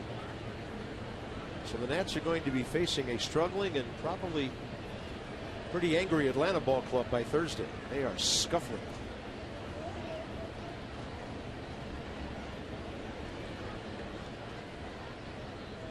One-oh. See nothing but breaking balls right now. Yeah. Until he gets 2 strikes. Then he elevates with a fastball.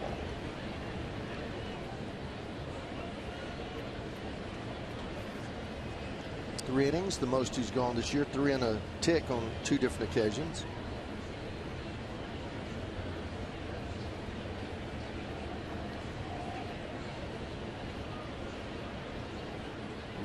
Long time to throw a 2-0 pitch here to get the sign first of all. That's a generous 2-0 call, it appears.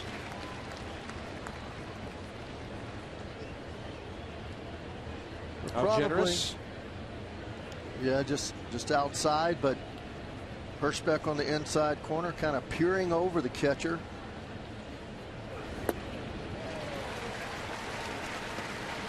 That's a good curveball.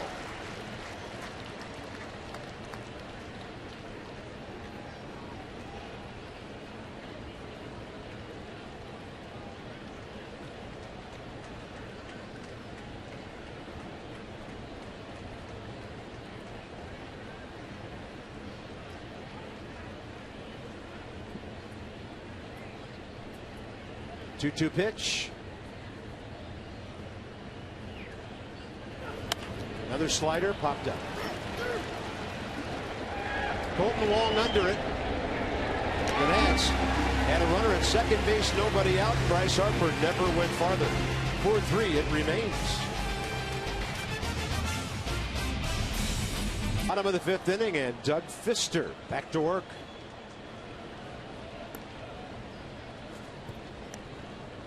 Inning and a third for Doug. 18 pitches, 13 strikes coming into this inning. Jason Hayward, career 1 for 8 against him. 2-0.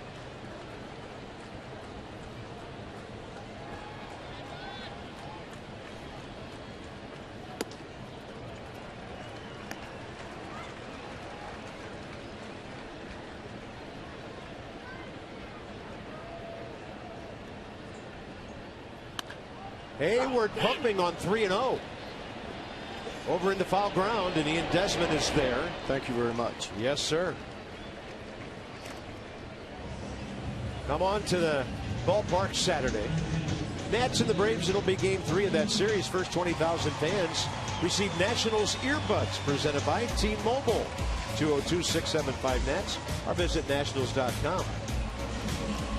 Braves in for 4, and then the Mets in for 3 starting next Monday. There's Yadier Molina, who's been walked twice.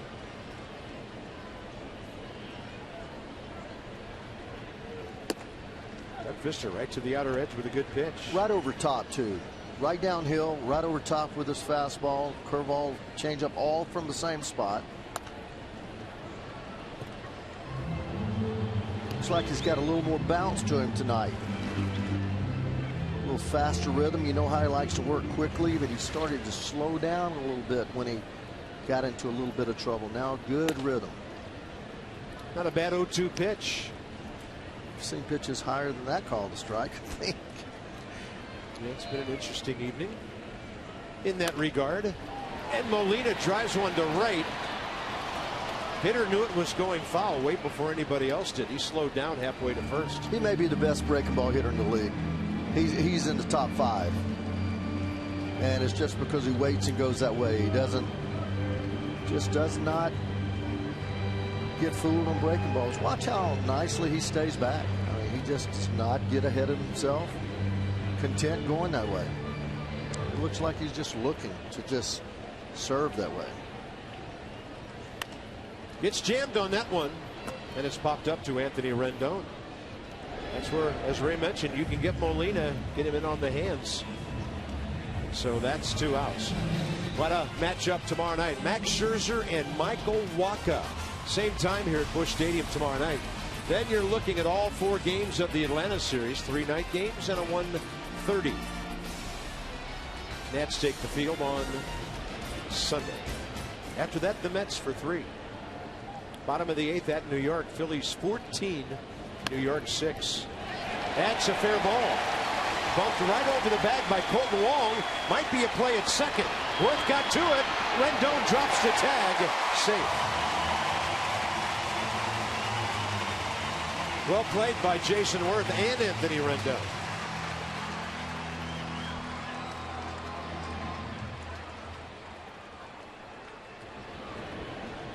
He does a great job to get to this ball, get to the carom, bare hands it, comes up, throws it. Perfect throw right there. Bam, right there on top of the bag. Don't know. Let's take a look. Beautiful job. Perfect throw. Jams it down there. Looks like it caught his hand just as it got onto the bag. Wow. Ooh. Well, evidently the Nats are going to challenge, or is that McCaddy? Yeah, it's Steve McCaddy going out. So the Nats are not going to challenge the call. And Steve McCaddy will visit with Doug Fister. Mark Reynolds, right-handed batter, who Fister hit with the pitch last time as Mark was diving out over the plate with the bases loaded. Looks like he just gets in there barely. Great tag as he pushes it straight down there. I don't know, though. I mean, you're looking at that left thumb. You're looking at those 4 fingers. It's so close that you can't call it. That's the way you make a tag. I don't like the swipe. I like the stab. I like putting it there as quickly as you can. and then find him if he's moving somewhere or going some other place.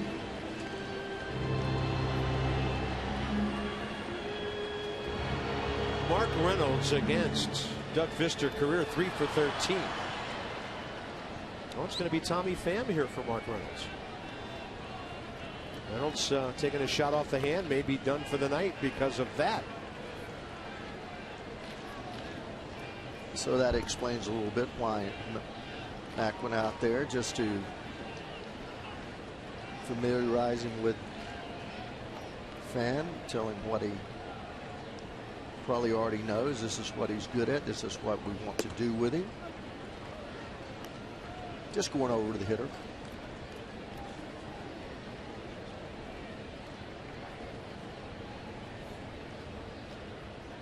Slider.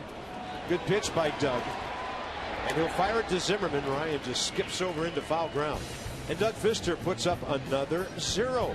4-3 now. 6th inning coming up. The left, a one hopper up against the wall in the second. And he goes opposite field for another one. So Wilson Ramos now 9 games, 12 per his last 31. Segues us to his leadoff at bat here, top of the 6th. Well, when you see him hitting the ball to right field, right center field, then he is right where he needs to be. This year, for some reason, May, June, he was coming around the ball and trying to pull the ball. A lot of ground ball to shortstops, a lot of double plays. So Stephen Piscotty moves to left field. Tommy Pham stays in. He's in center. That moves Jason Hayward to right. And then Brandon Moss is at first base.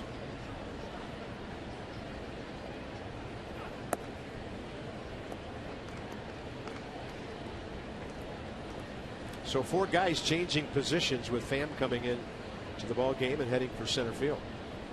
So Mark Reynolds out after being hit on the pitch by Doug Fister, on the hand back in the 3rd with the bases loaded.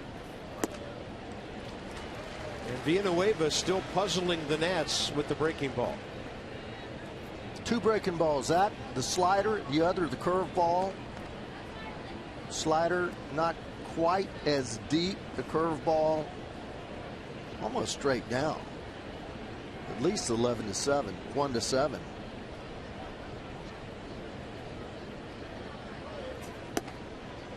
Fastball stays away.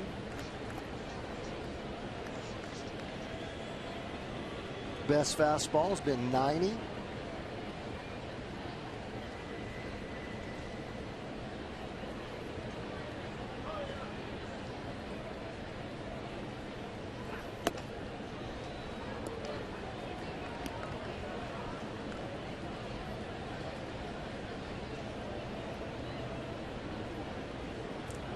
Going away, away, away, away, away. Those 2 red ones were breaking balls. Let's see if he throws him a breaking ball 3-2. I wouldn't be surprised. Goes with the heater and gets the call on the inside edge. So 3 of the last 4 Nationals have struck out. Just the edge, inside corner. Very difficult when you see 5 pitches away to react to a pitch inside that is buried that deeply in there. Just a nice job of pitching. 2 breaking balls. Well, the Nats box score, a lot of contributions back in that 4-run, 6-hit 3rd inning. Big blow, Rendon's 2-run double, right center. Ryan Zimmerman, solo homer. Just to the left of straightaway center. And Dan Uggla reactivated today with the rosters expanding. Will hit for Doug Fister in a moment. Doug goes 2 1/3 on 31 pitches, 21 strikes. Looks like Thornton's getting loose in the pen. Is that Solis? Solis? Yeah, it is Solis. Just switched to Thornton. I'll get it right. Hey, if I guess enough. Well, and the scoreboard out there still says Solis. I can see the scoreboard. They're about to change it. 2-0 pitch to Michael A. Taylor.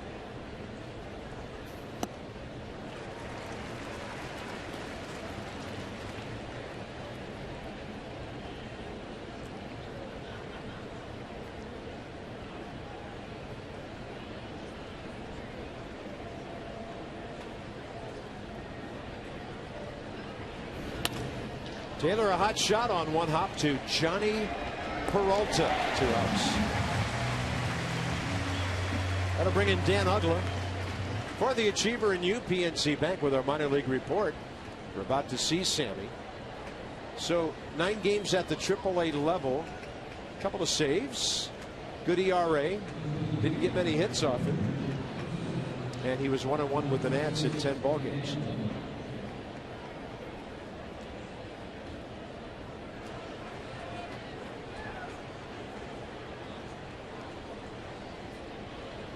And said it'll be the veteran Matt Thornton.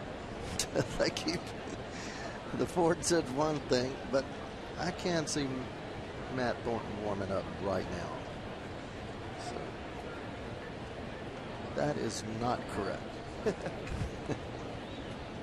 Well, it's that time of the year. New guys get called up, and sometimes the home crews don't recognize those guys.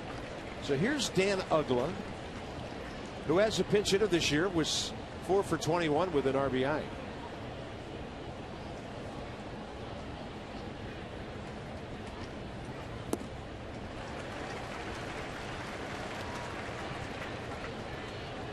Dan Ugla career 2 for 11 against Villanueva with an RBI.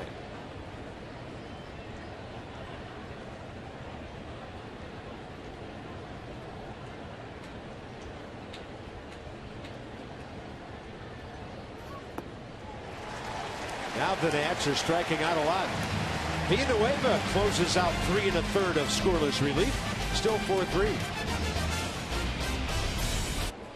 Where the Dred Scott decision was rendered back in the 1800s, one of the key events of the Civil War era.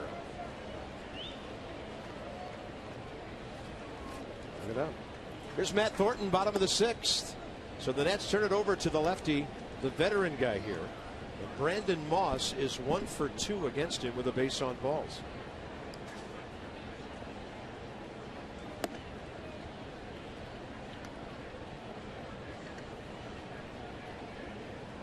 Right wrist contusion, we're told. How about Matt Reynolds, or rather Mark Reynolds, who took that pitch off his hand. That's well hit by Brandon Moss. Going back, Taylor. He's going to play the carom. It missed a homer by maybe a foot or so.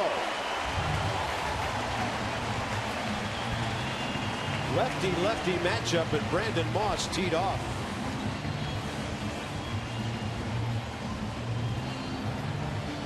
Well, if you're left-handed and you're facing a left-hander that's throwing fastballs, it doesn't make it that much of a difficult matchup. It's the breaking balls that get you generally, and very fortunate that ball didn't go out of the park.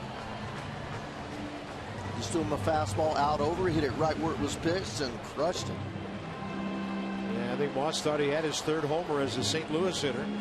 So here's Carlos Villanueva still in the ball game. He's pitched 3 1/3, scoreless, and he's going to try to move the runner with a bunt. Snap throw to second. And back in Brandon Moss.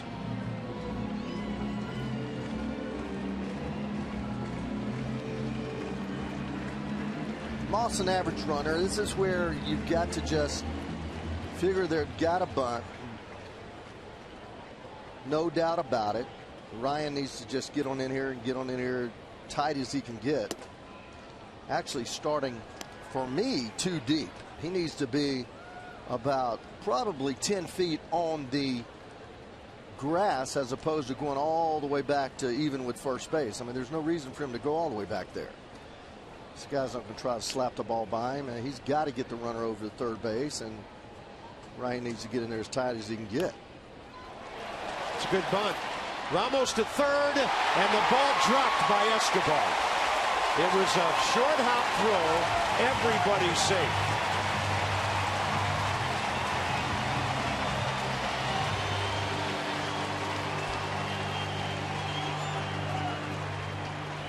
Very, very, very tough play right here. You've got Escobar going back with his back to the play. The runner coming. You're throwing with the pitcher diving in front of you. You're short hopping, and everything getting there at the same time.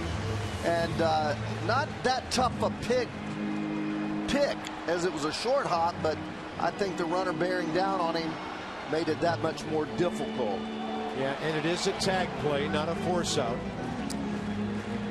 And if you're going to make that throw down there, you've got to believe that you can get it down there in the air. Not a good throw. Just not a good throw. First and third, nobody out, and the tying run 90 feet away, Matt Carpenter. Matt Thornton almost hit him with that. Carpenter is 0 for 2 career against the Nats lefty. I'm a little surprised he even tried to make the play down there. You know, you don't have a force play, you have a tag play. Get the out at first, then do whatever you have to do. You've got the left-hander up, you can play your infield in, you make a lot of things happen, make a good pitch, get a guy to pop it up. Just don't throw the ball just to be throwing it. Unbelievable reach by Rendon. Didn't know if he'd get there or not. And Anthony left the ground and stayed airborne long enough. I think that's as much as range as it is the leap, don't you think? I didn't know he was going to get there either. The ball wasn't hit that high, but he went a long way and jumped off, I think, the wrong foot. But look at this. Not too high, but outstanding play by the Nats second baseman. Matt Williams gets the ball from Matt Thornton. And with Stephen Piscotty coming in, it'll be Blake Trinan who's been warming up. So Thornton will retire 2 of his 3 hitters. And the Nats, by a reach, still lead by 1. That's a big league play. Nats reliever Blake Trinan throwing that fastball right under 70% of the time. Yeah, he can rear back and get it up there. The breaking ball is devastating when he gets it anywhere near the plate. You see a little dash there for changeup. Let's get a little double play ground ball. 6-4-3 right here. Heck, it's okay if I root for this team, isn't it? Sure is. Piscotty struck out against Trinan, swinging last night.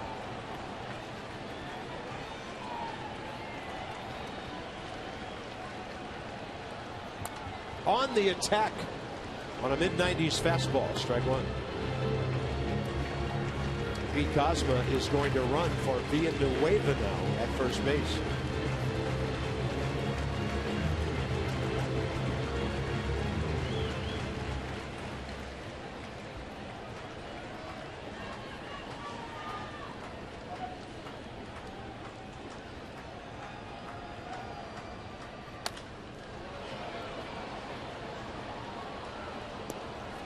Even his foul balls are loud. He has a lot of bat speed flying through that strike zone. Now he has an opportunity. 0-2. He's got 3 pitches now to make a pitch. 3 pitches.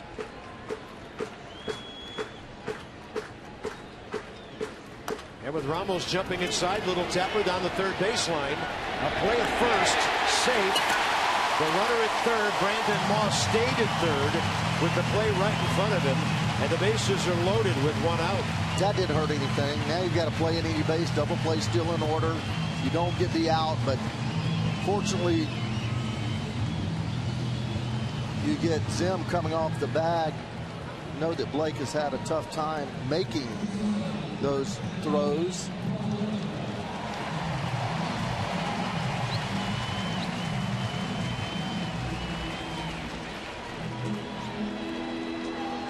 So Johnny Peralta 1 for 3 tonight with an RBI hit. Hurt the Nats last night with a big hit in that 7th inning.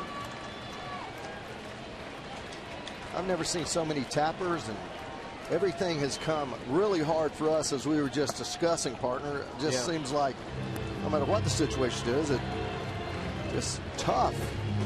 Cardinals go up there and they hit these tappers, these choppers, these bloopers, walking 4 or 5 times. Not taking away from their greatness, because they're good, but let's turn it around right here. A little double play somewhere.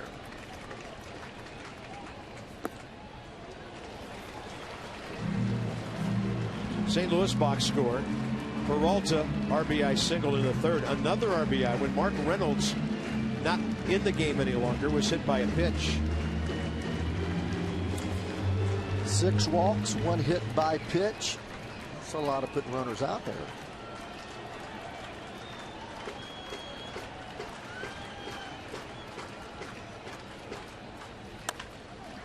Possible double play ball. Rendon, Desmond, and a nicely turned 4-6-3. All right.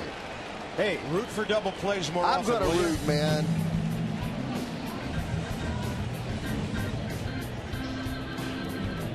On to do-ups. What they've done career against St. Louis. Jason Worth. Good number of homers and RBIs. Anthony Rendon, despite 212, some extra base damage. And Bryce Harper doing his share. He's at a double tonight.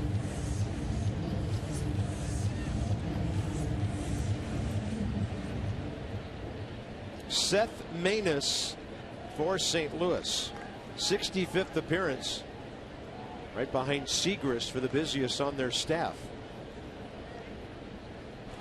53 innings, 36 strikeouts. Not a strikeout guy. Jason Worth, 1-for-1 career against him. Strike one, 7th inning underway. Yeah, turns a lot of balls over. Sinker slider guy.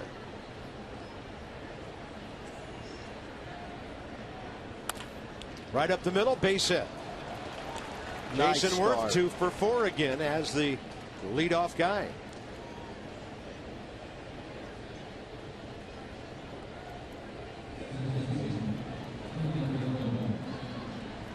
He goes with a slider. Jason knows that he features that. Buries that front shoulder. Gets enough extension with the bat to hit it hard back up the middle. And interesting reaction by Seth Maness, who came up in no fielding position whatsoever. Ball hit the mound, not that far from the rubber. Right on through. Here's Rendon, 1-for-3. Opposite field double. Breaking ball outside. Anthony Rendon facing Seth Maness for the first time. Villanueva did quite a job for them. 1 hit, 6 strikeouts, no runs over 3 1/3.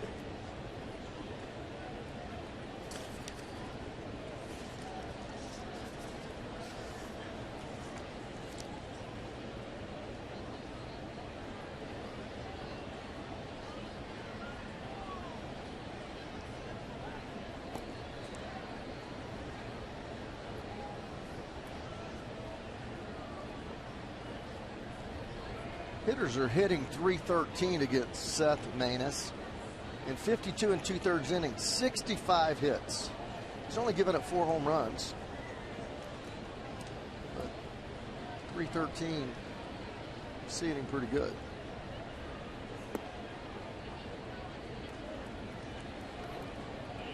Phillies held on to beat the Mets 14-8 tonight. Right now the Nats are 6 back, up to them if it's 5.5 at the end of the evening, with Max Scherzer going tomorrow.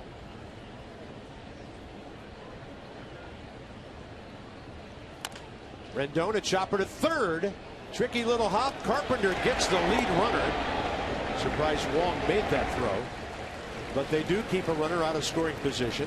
Bryce Harper, a lot of noise with a double last time. Dan, what's the latest with Bryce? We've talked a lot this year about how often Bryce Harper is walking, and he's now up to 99 walks on the year.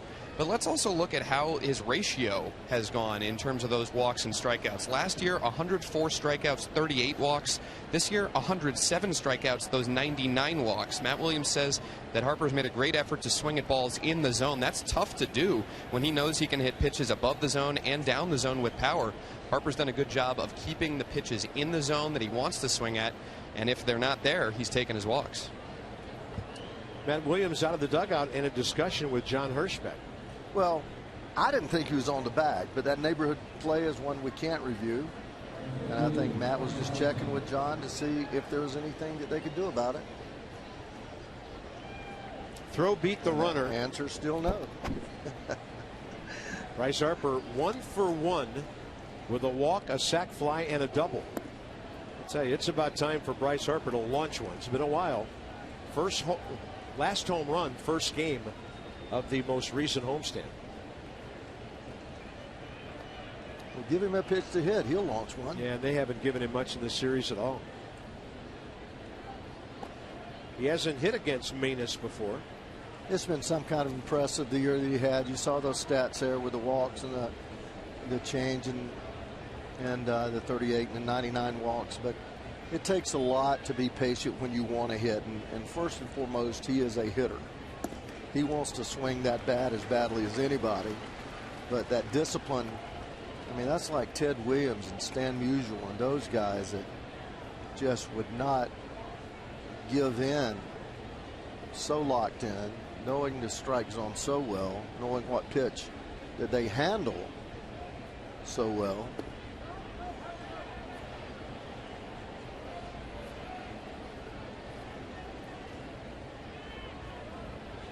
Smart play right there. I mean, third baseman back, gone, you know, not attending. And Bryce sees that. You get one down there, that's team baseball. I mean, shoot. That's a base hit all the way. Runners on first and second, setting up for Zim, who's swinging the hottest bat on the club right now. It's a smart baseball play. Smart baseball thought.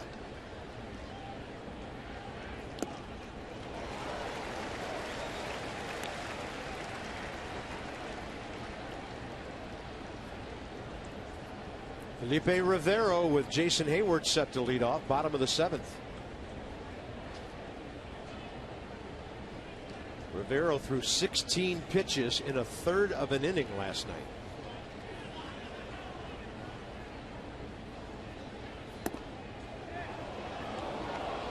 Looked like John Hirschbeck was ready to stand up. Right now, Seth Maness can't believe it. What does the Nissan pitch track think? Mr. Harper doesn't swing. It's not a strike. Well, he's starting to earn that reputation, and believe me, you can gain the reputation. 3-2 with one out and a slow roller out towards short. Bryce digging. He looks safe, and he is. Great hustle by Bryce, man. He tore out of that batter's box from the get-go. I mean, first step. Hit that bag funny. I certainly hope he's all right. My gosh. Well, Harper on base for the third time tonight with a sac fly. And the Nats have a couple of big runs sitting out there for Ryan Zimmerman. Watch how he gets out of this box. I mean, right there, full tilt. He always does it. Hits the bag a little extended, almost. And the double pump by Peralta helped him get there. Yeah, just never had a handle on the ball, did he? Ryan Zimmerman is 0 for 1 career against Seth Maness. You go down the field, that ball, it hits you right about where your wrist joins your hand, runs down your hand into your fingers, and by that time, got no chance. Zimmerman with a tapper to the left side, and the base runner crossing in front of Matt Carpenter. He mishandles it, and the bases are loaded. Anthony Rendon flashing right by him with the ball about to get there. That could be Carpenter's 13th error of the year. They've already put one on the board. Well, talk about little tappers, Ray. This is what happens when you put the ball in play. Hey, partner, I'm going to start bad mouthing everybody, and you know, doing that deal where you whine and whine and whine, hoping that something goes your way. Well, you know, take it to a point. Oh, well, that's all I'm going to say then. Here's Escobar. That's it. You know, but this was the point we were thinking about last inning with St. Louis with the tappers and ground balls all over the infield. Put the ball in play, good things will happen. And here's Escobar, 0 for 2 career against Maness.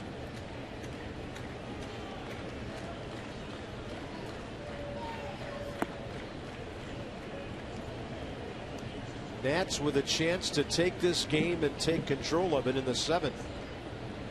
And going back to what I spoke about in that third inning, make the pitcher get the ball up. Make him get it up. You see the ground balls, tendency to tap that sinker into the ground. You got to be so disciplined. He didn't like that call right there. Let's see where it is. Ball inside, off the plate.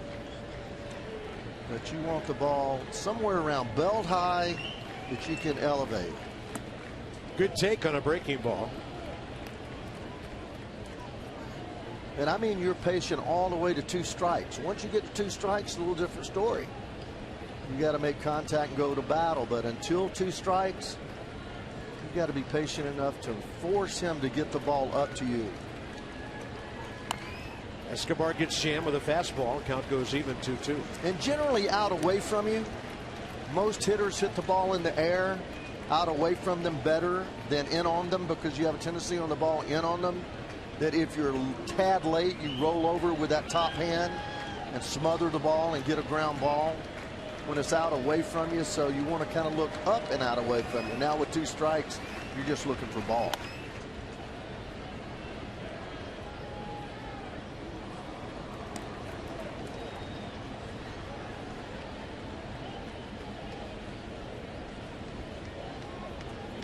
Have to have at least 1 run out of this situation. Yes, sir. These are those at bats that come back to haunt you in the wintertime when you wake up in mid-December and think about it. 2-2 with 1 out, bases loaded. Escobar lays off, ball 3.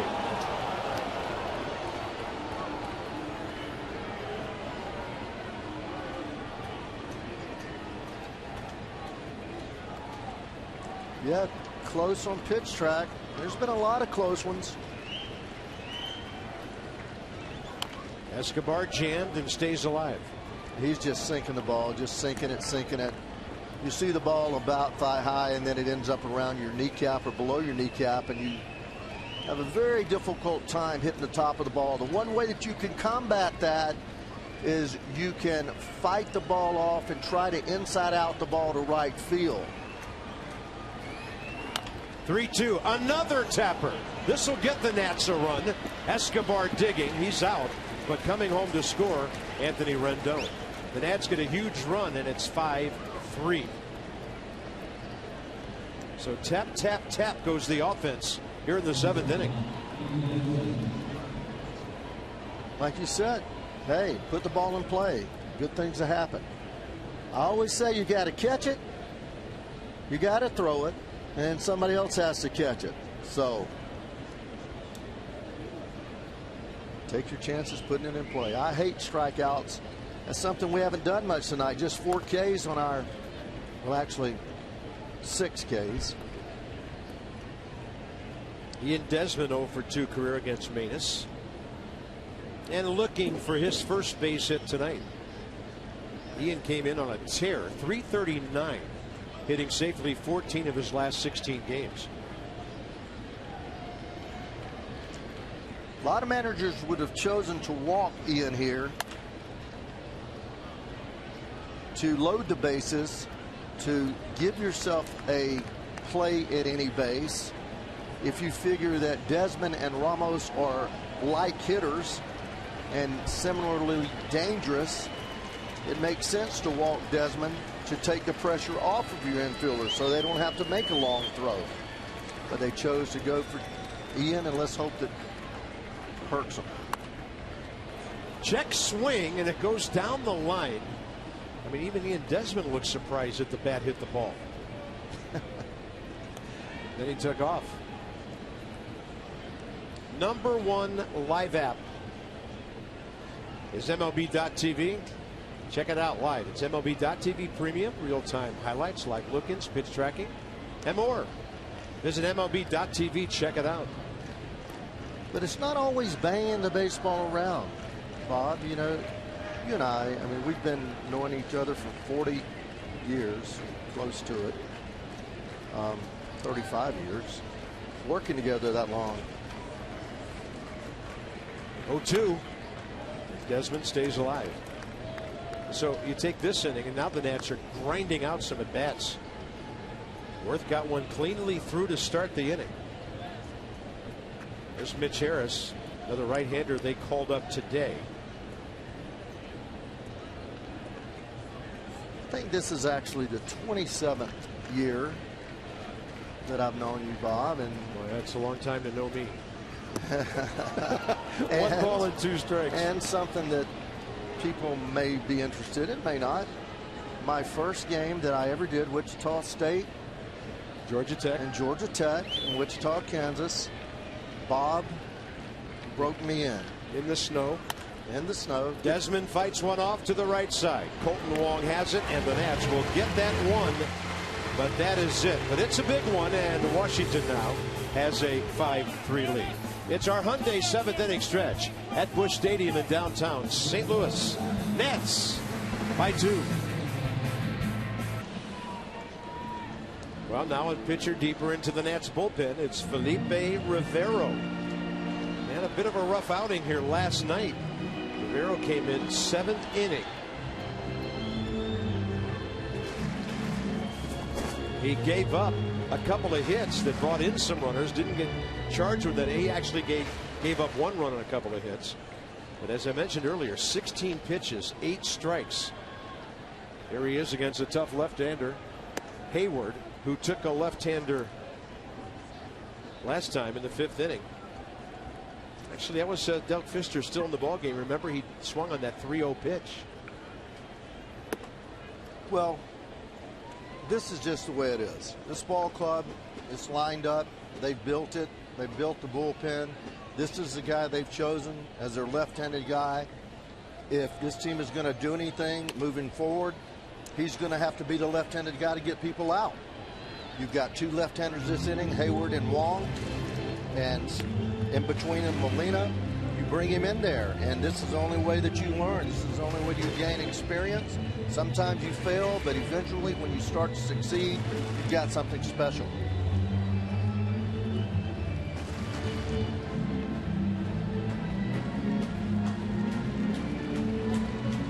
Hayward 0 for 2 tonight with a walk. Yeah, good stuff, Ray. I mean, you're not going to become a top-notch relief guy pitching 3 runs down or 4 runs up all the time. Right. You can't feet to the fire, right? Yeah. You can't pitch those easy spots or lie down in that hammock. You know, it's all about pitching under pressure, and some people can and some people can't. You've got to identify those that can.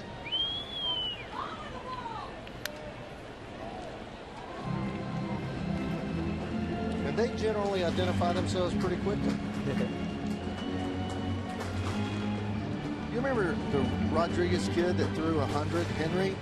Oh, gosh. I mean, everybody in the world thought that he was going to be so very special. That ball drilled to left, but worth playing right there. And the Nats get a break on a really hard hit ball by Jason Hayward. First out, bottom of the 7th with Molina and Wong now the next 2. Right-hander, left-hander coming up. Back to that thought quickly. Because he threw so hard, he had a great curveball. And the Nationals gave him every opportunity. They actually closed him for a while. I remember one night he threw 9 pitches and struck out 3 hitters. Yeah. But over the long haul, he just couldn't handle that pressure late in the game. Out to second on 1 pitch by Molina. Rendon takes care of that. And a couple of quick outs for Felipe Rivero in the 7th inning. As we promised you early in the game, here's the Data Strong fan photo of the game from Mary Stitches. If you build it, they will come. Are they in Dyersburg, Iowa? Feature strongest fan photo. The hashtag NatsCouchCam. You might see yourself in an upcoming broadcast brought to you by T-Mobile.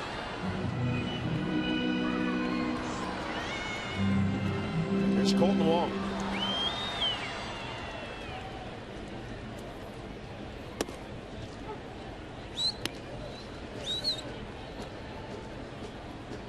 Wong 1 for 2 with an RBI walk.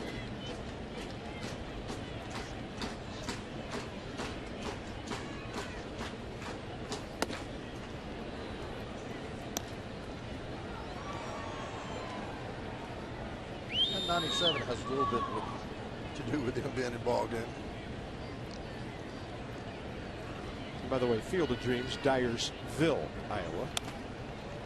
Off to the left side is Colton Wong, who's had a good night, was bailing a bit. He lined out hard in the 2nd, walked with the bases loaded in the 3rd, and then doubled against against Doug Fister in the 5th inning, right before Thornton came in and gave up that double to Brandon Moss. Jason Worth after this one, and he will get there. Worth a good defensive inning on a couple of balls that could have been hits, it appeared, off the bat. 1-2-3 7th for Rivero. And the rookie left-hander passes a big-time test tonight.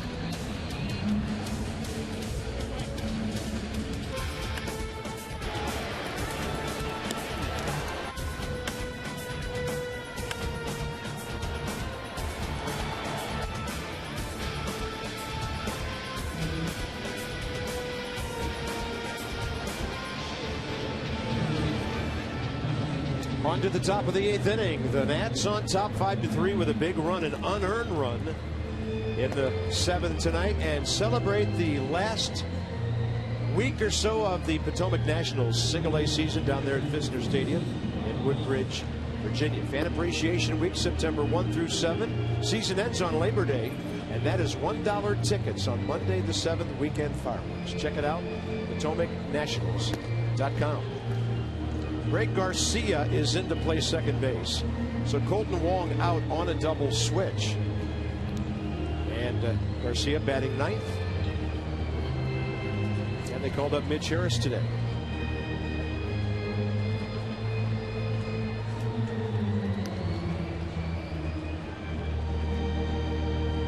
'13th rounder back in June of '08.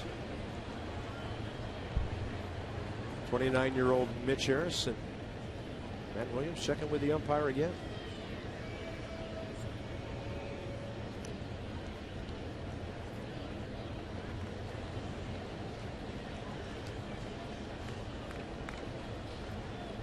Mitch Harris, a great story. Played baseball at the Naval Academy.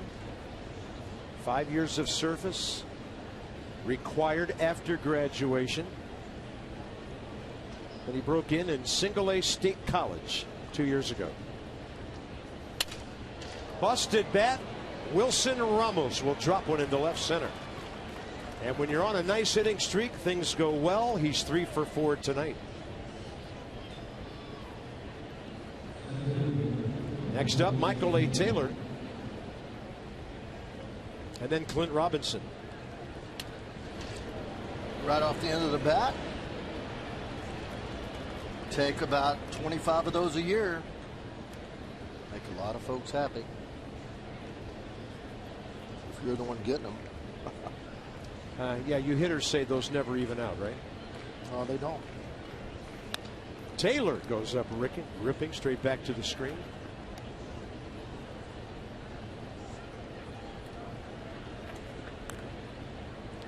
Then hitting for Rivero in a moment, number 9 spot, Clint Robinson.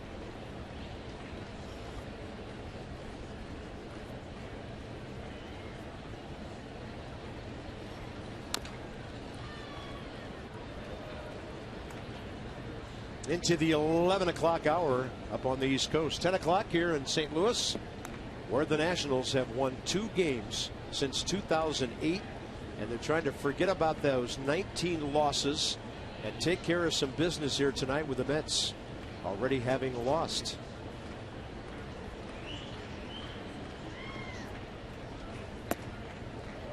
That's the kind of take Michael A. has to have when he gets 2 strikes, because he's been biting on those sliders. I'm thinking that way too, partner. He's swinging around the ball again a little bit. Like to see him hit a ball between first and second, or right over second, or down the right field line.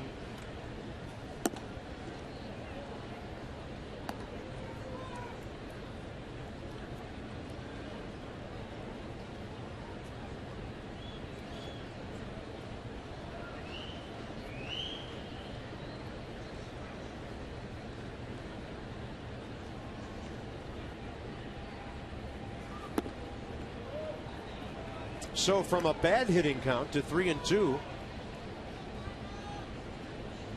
Not the kind of runner or hitter you would normally start the runner with fewer than 2 outs. Absolutely right. I surely like to run 3-2, but it all depends on the personnel. Yeah, I don't want to give a base runner away with a guy like Robinson on deck, and Michael A. Taylor will fight that one off and stay alive. You know, a guy that swings and misses a lot, and a guy that doesn't run well. So that just negates any thought. If you have a guy that makes contact and a guy that runs pretty well. The big thing about running 3-2, it's not so much getting the runner over to third base, it's you get those infielders moving and creep a base hit through the infield sometime. Taylor hits one hard, right field corner, and out of play.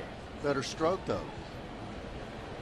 And that's what we're dying to see when some of the Nats get to 2-strike counts and they're looking at those hooks away as something heading down the other way. Well, it comes in time. You realize that by looking away and thinking that way, that you've got a chance. You can react to the ball in by looking away. You cannot look in and hit the ball away. There's just no way you can do that. 3-2 with nobody out, and Taylor hits it high in the air out to center for Tommy Pham.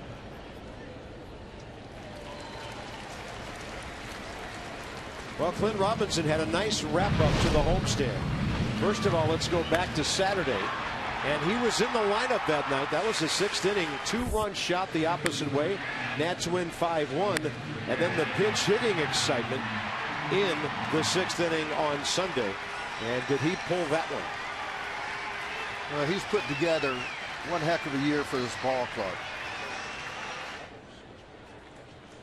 A true professional hitter. Now, go ahead. Here's something you can do in September. The Nats called up a catcher today, Pedro Severino. So you don't hesitate now to run for one of your catchers because you still have 2 more on the bench, not just 1. So Trey Turner will replace Wilson Ramos at first base. Well, this is the kind of thing you can do as a manager when you have the right type of balance in your bench, on your bench. You can create those things, but as you mentioned, you very seldom are going to carry 3 catchers, so it's difficult to pitch run for a catcher. So the Nats just really exchanged no speed for blinding speed at first base.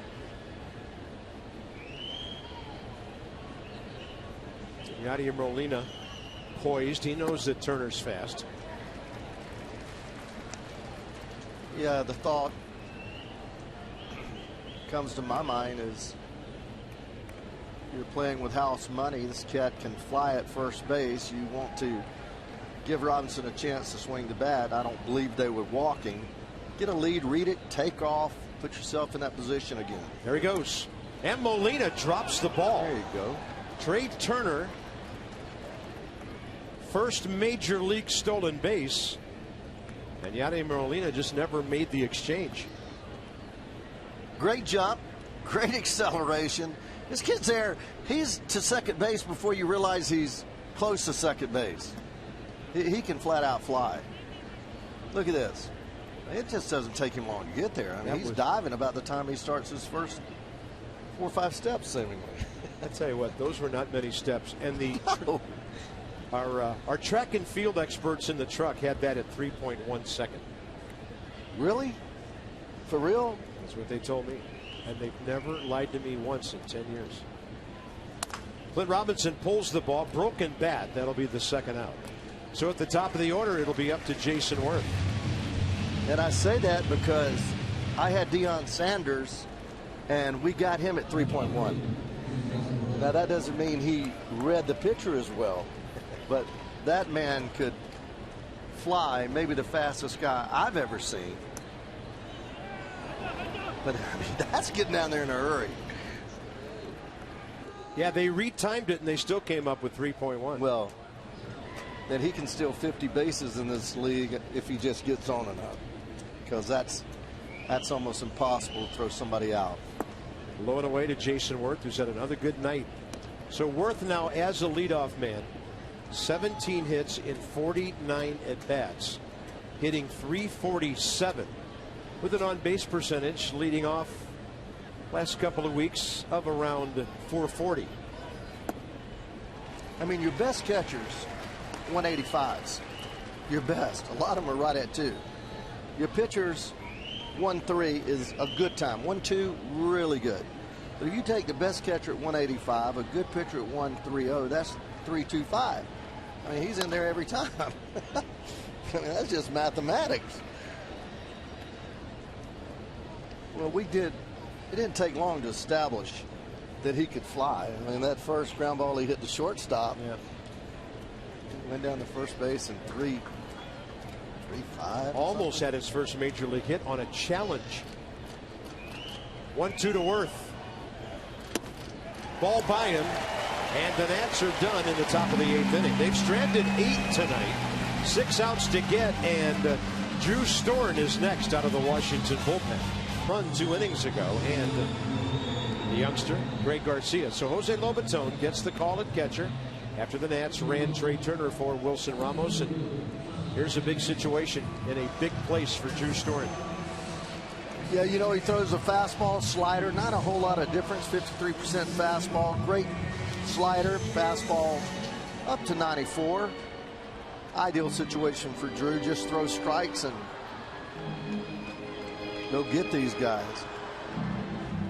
Set up just the way you want it. This type, when you're a manager, you sit over there and you hope for games where you have your eight inning guy going out there, obviously in the 8th inning with a 1-2 run lead. And there's been times we've had that and it just didn't work. But it should work 90-95% of the time or better. Yeah, Drew Storen almost let that breaking ball get away. Didn't miss Tommy Pham by much.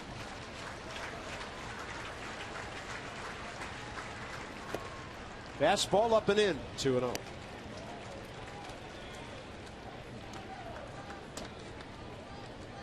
Tommy Pham, 27-year-old outfielder from Las Vegas.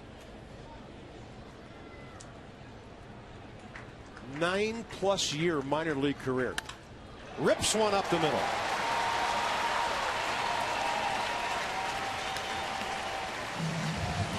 Makes that run the Nats scored back in the 7th so big. But here's Brandon Moss, who almost lost one out to left center last time up. Moss has never faced Drew Storen.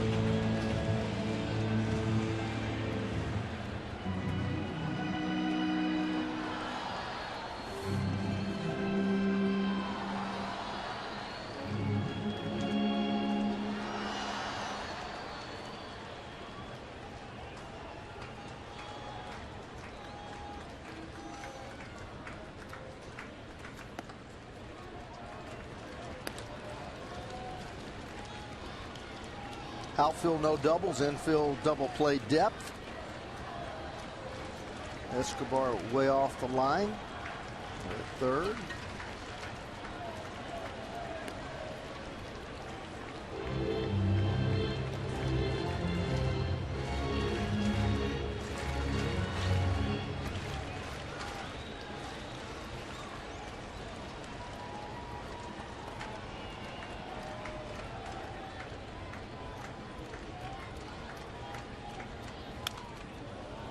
This guy is all in on every swing. Yeah, he's got a nice swing, doesn't he? He looks like a really good hitter. Never has hit much for average, as you mentioned. 242 career. Does have some pop. Walks a lot. 11 walks in just 25 games.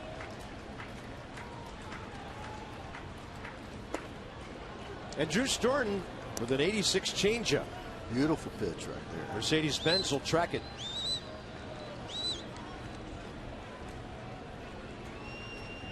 You can see this right on the edge. Perfect little pitch. Not a whole lot you're going to do with that after you see 94, 95. He locates it there.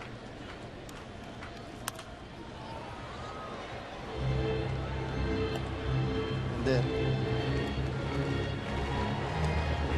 Well, the Mets and the Phillies had a crazy one tonight. So the Nats gain a half game. Could get it back to 5.5. After losing a full game in the standings last night. And then a Max Scherzer, Michael Wacha matchup here tomorrow. And Drew Storen hits him with a breaking ball. 2 on, nobody out.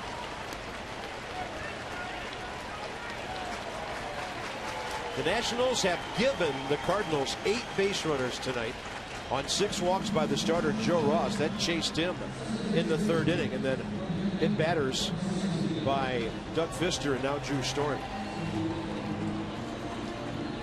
Greg Garcia at the bottom of the order now. Came in on the double switch.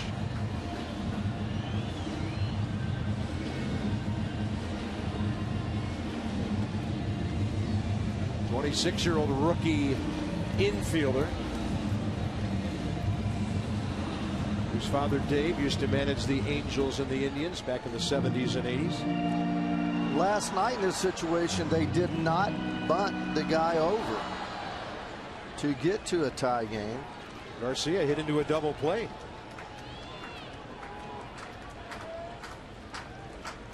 They're going to bunt here, and that's a good one. Play at third, and the ball gets away. 1 run scores, and the runners end up at second and third.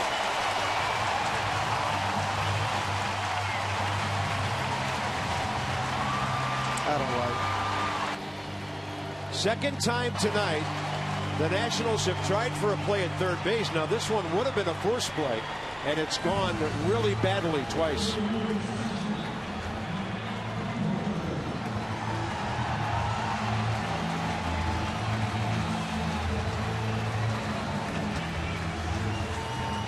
I really don't know what Escobar's doing right there. I mean, he was striding toward second base. They're going to walk Matt Carpenter here to load him up. That, I mean, wow. The Nationals let 2 leads slip away last night. They've led the entire game tonight since scoring 4 in the third.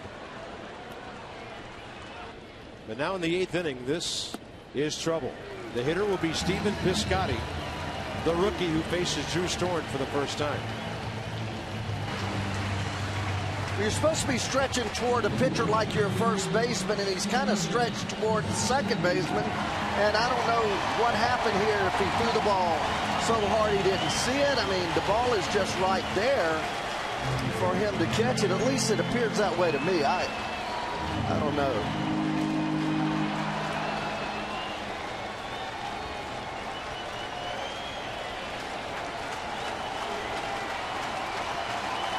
Drew Storen gets the error on that play. Nobody out. And the slider misses. The Cardinals scored 3 runs in the third with 1 hit. And they have a chance for a big inning here in the 8th with, so far, 1 hit.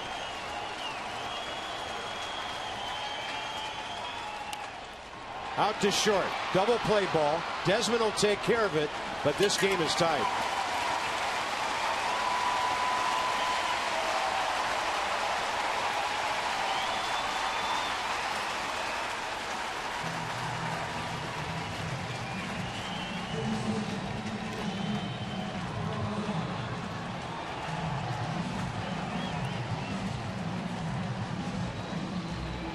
Drew Storen makes a big pitch to get a couple of outs. The lead runs at third base, and the last thing the Nats want to see is Trevor Rosenthal popping up in the St. Louis bullpen. So important to keep this a tie game. Perfect slider to the outside edge. Well, a couple bad throws to third, or a couple of bad plays. However way you look at it, failure to get outs on bunt plays or on tap plays have cost our ball club mightily. Yeah, the double play ball by Peralta bailed out the Nats in the 6th without giving up any runs. Right. Not the case here.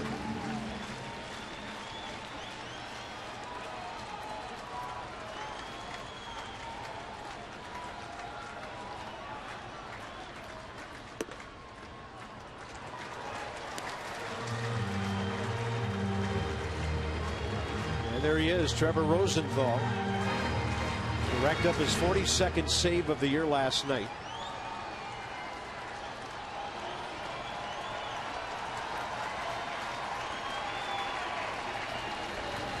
And a breaking ball skied right field way, heading for foul ground. Bryce Harper is there, and he goes to his knees and slides to hold on. Some kind of play. The Cardinals pick up 2 runs on 1 hit. A walk, a hit batter, and an error. 5-5, 9th inning coming.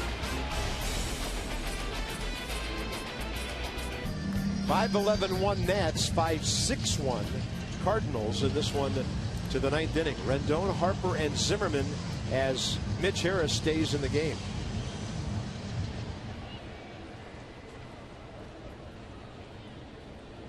A lot of managers bring in their closer right here in this situation when they're at home, tie ball game. Yeah, can't get a save the rest of the night anyway.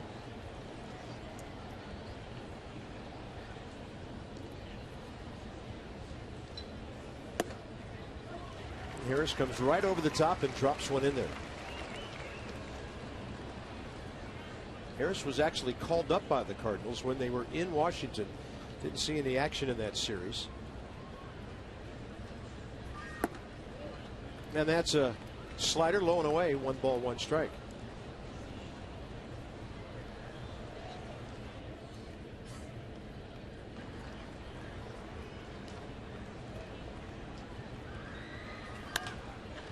Rendon high in the air to right and measuring it.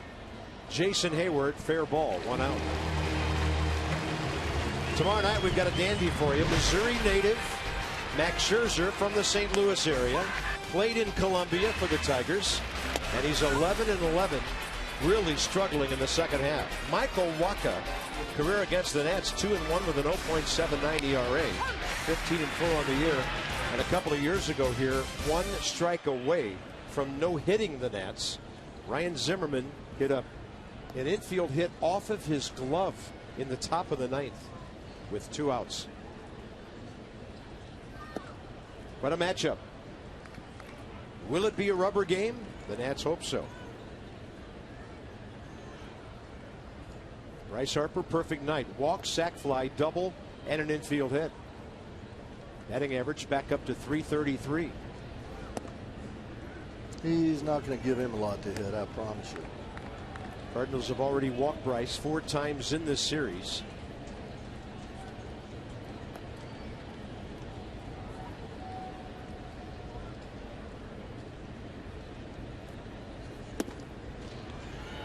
He's setting a plate off the plate. So it looks like walk number 100 is in the offing here. Better not throw one down the middle, BP fastball. He won't do it. Look at where Molina is. That was a speedy version in terms of velocity of an intentional walk. That's the way they used to do Barry Bonds. Now, right there. You got 1 out, a guy that can steal a base. Hasn't stolen many this year.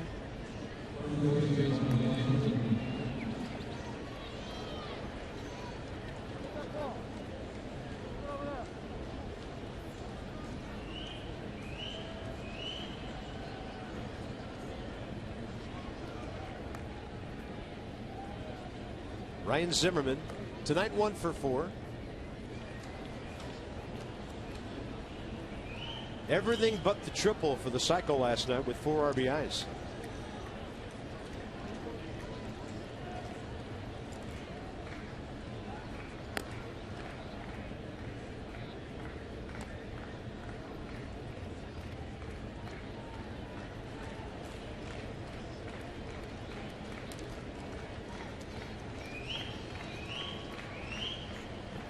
We need a gapper.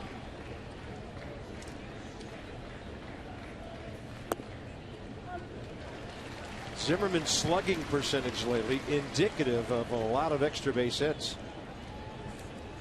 .587 coming into this game since he's been off the disabled list, and drove in 28 runs in the month of August.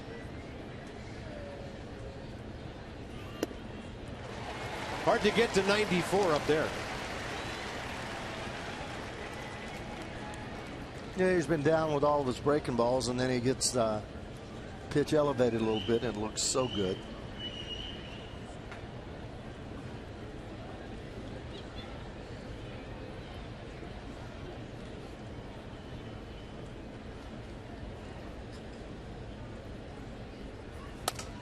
Right off the end of the bat, busted the bat, kicked around a bit there. Safe at first.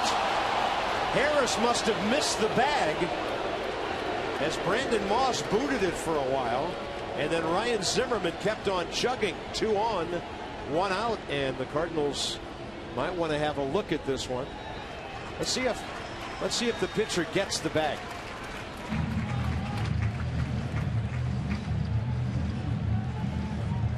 Boy, that's close. And St. Louis is going to challenge.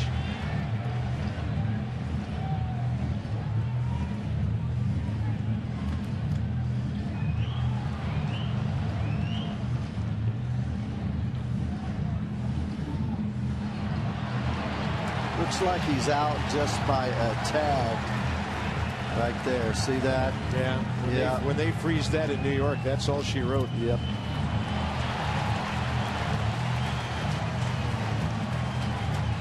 John Hirschbeck, the crew chief, with John Tumpain, the young umpire, in his 6th major league season, who made the call at first. And not expecting the best right here. He's out.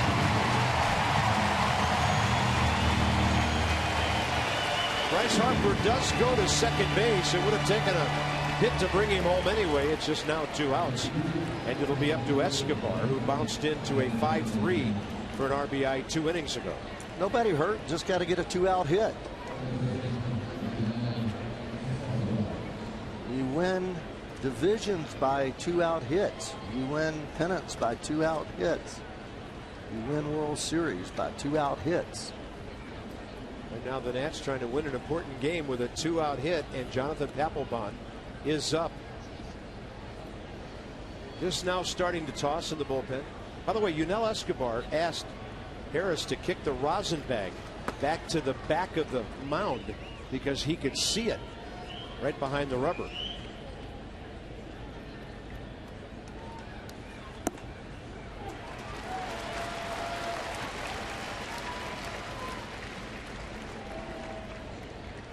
.43 RBIs for the Nats third baseman.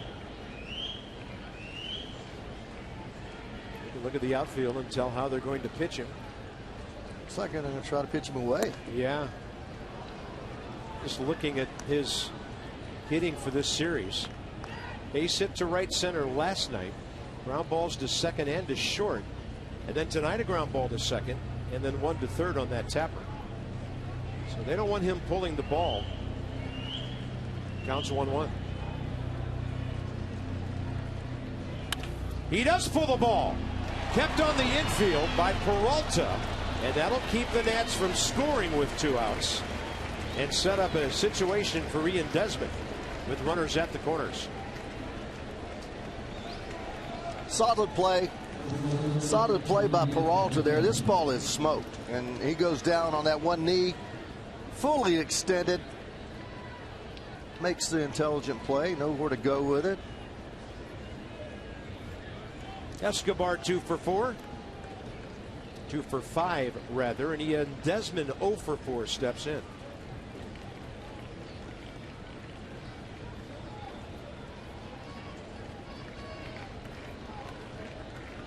Funny game, isn't it? All these little choppers and bouncers going for base hits and errors, and somebody scalds one and can't get it through the infield. How about that? Jose Lobaton, switch hitting catcher on deck. Then Ian Desmond, easy take for him. They're actually playing Desi in almost the exact same spot. Second baseman a little bit more up the middle with Desi.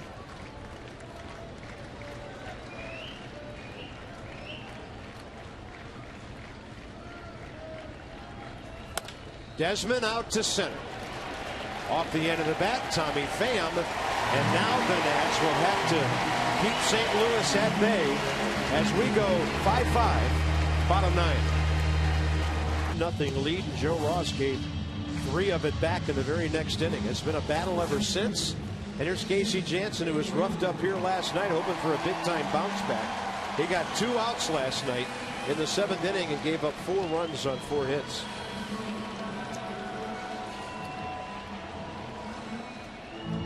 Jason Hayward doubled after Jansen left the ball game. Casey charged with a couple of runs when Hayward doubled off of Felipe Rivero.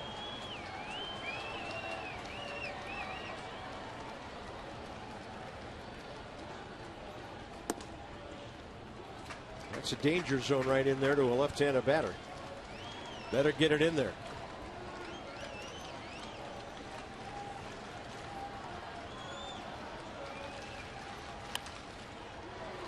And Hayward just right over the Nats dugout. 1 ball, 1 strike.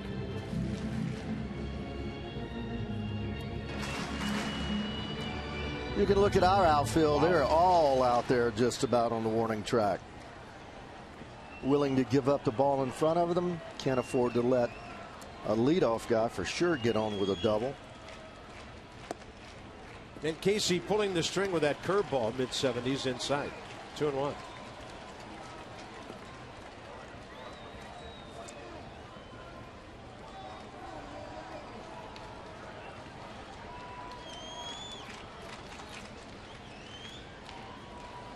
Stopping his delivery. Something not right.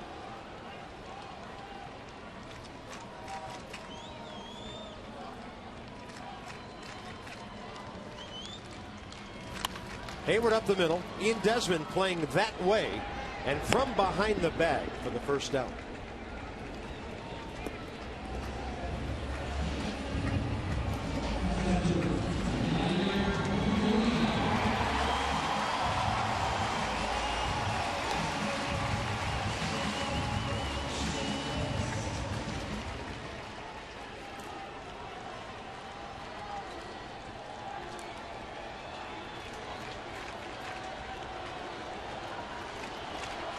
Yadier Molina.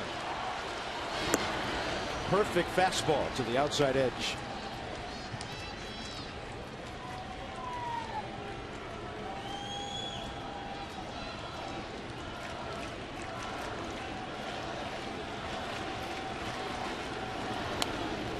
Yeah, he's like a home run swing for a guy who's hit 4 this year. That was some kind of hack. Pitcher spot due up next. They called up a third catcher today as well. That's Cody Stanley, left-handed batter.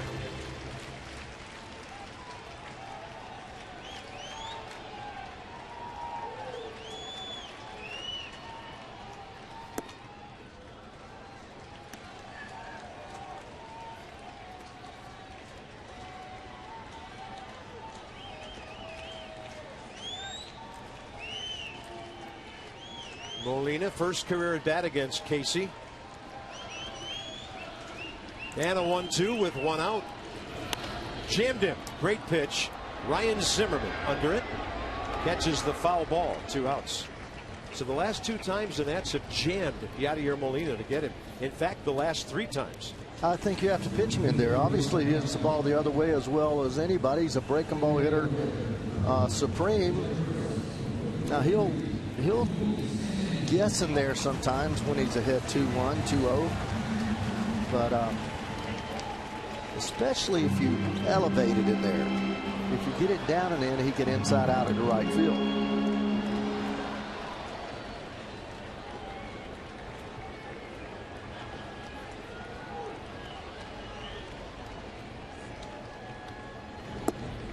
Curveball drops in on the inside edge.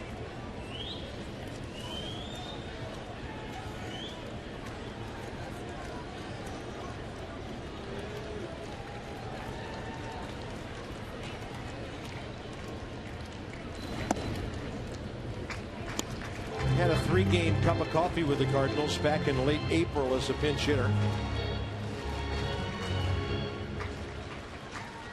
241, 7 homers, 45 RBIs at AAA Memphis.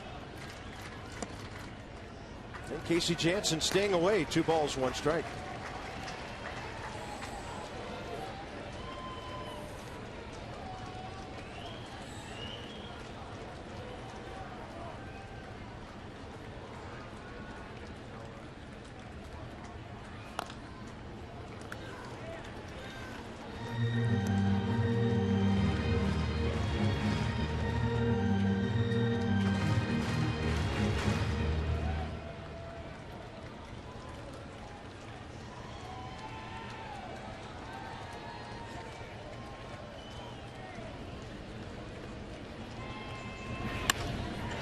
Well hit, and that's extra bases down the left field line. Winning run at second base with Tommy Pham coming up.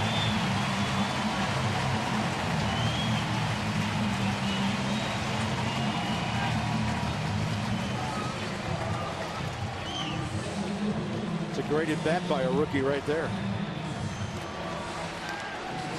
It sure was. He Stayed back, waiting on the fastball, hit it the other way, took the pitches in off the plate.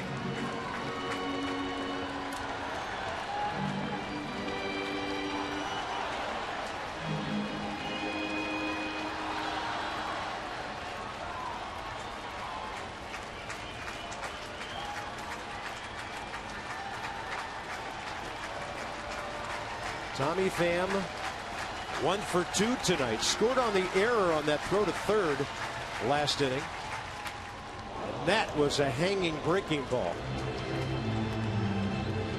Wow. Couldn't get over the top of it. Watch this location. 73, just down the middle of the plate, spinning like a helicopter, and he wishes he had that one back. Yeah, and some hitters would call that a cement mixer. It was in front of you, but it wasn't really going anywhere.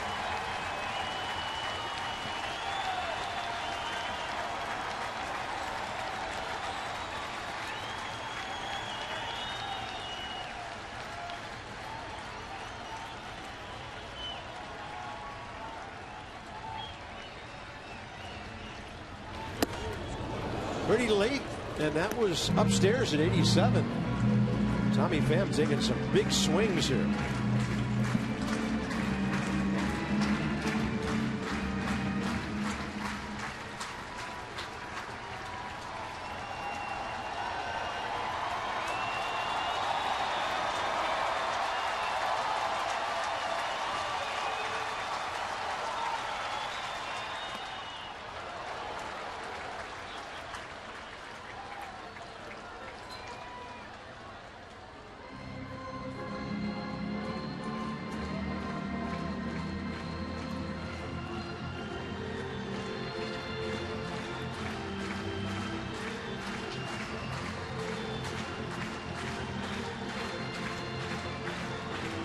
Casey Janssen last night threw 26 pitches, 15 strikes.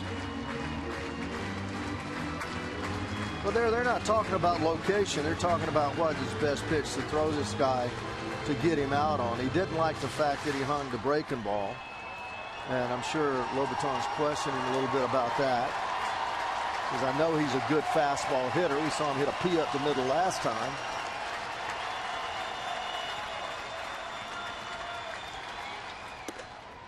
Close, up and in, 2-2.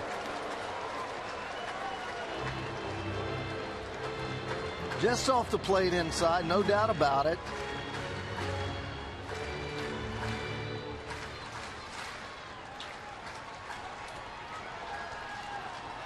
Five ball game, bottom of the ninth, with the winning run at second base.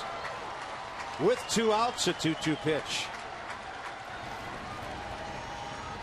Step off, Casey Janssen.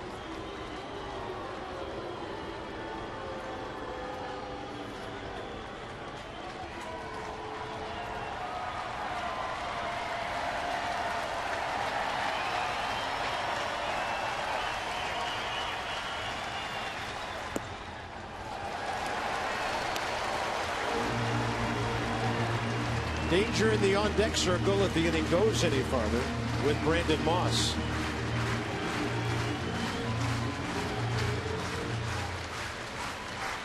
Well, he's still got to make a pitch here. First base open, it doesn't make any difference. He's got a left-handed batter, but he's deep in the count. Can't just groove a pitch here. He has to make a pitch to the edges somewhere. That breaking ball hangs up and in. Once you get to that point, you put yourself in a corner. There's not a whole lot you can do. Brandon Moss and Casey Janssen know each other from the American League. Moss' career with a double, 1 for 3 against him. So a meaningless runner goes down to first base, but now you have a tough right-hander, left-hander matchup. It does allow your infield, as everybody is playing very deep. Rendon 3-4 steps on the grass. Desi 1 step short of the grass, as they're going to try to knock the ball down, make a play at any of the bases. By the way, counting 1 intentional walk, that's 8 given by the Nats tonight. Oh, man. To go along with a couple of hit batters.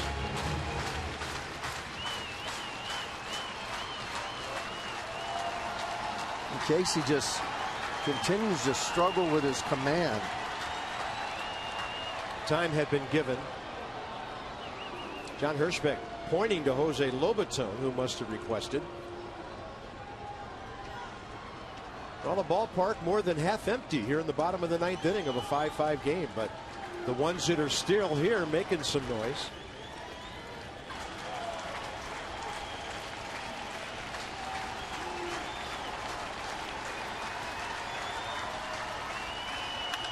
And Brandon Moss hits one deep to center, and this game is over.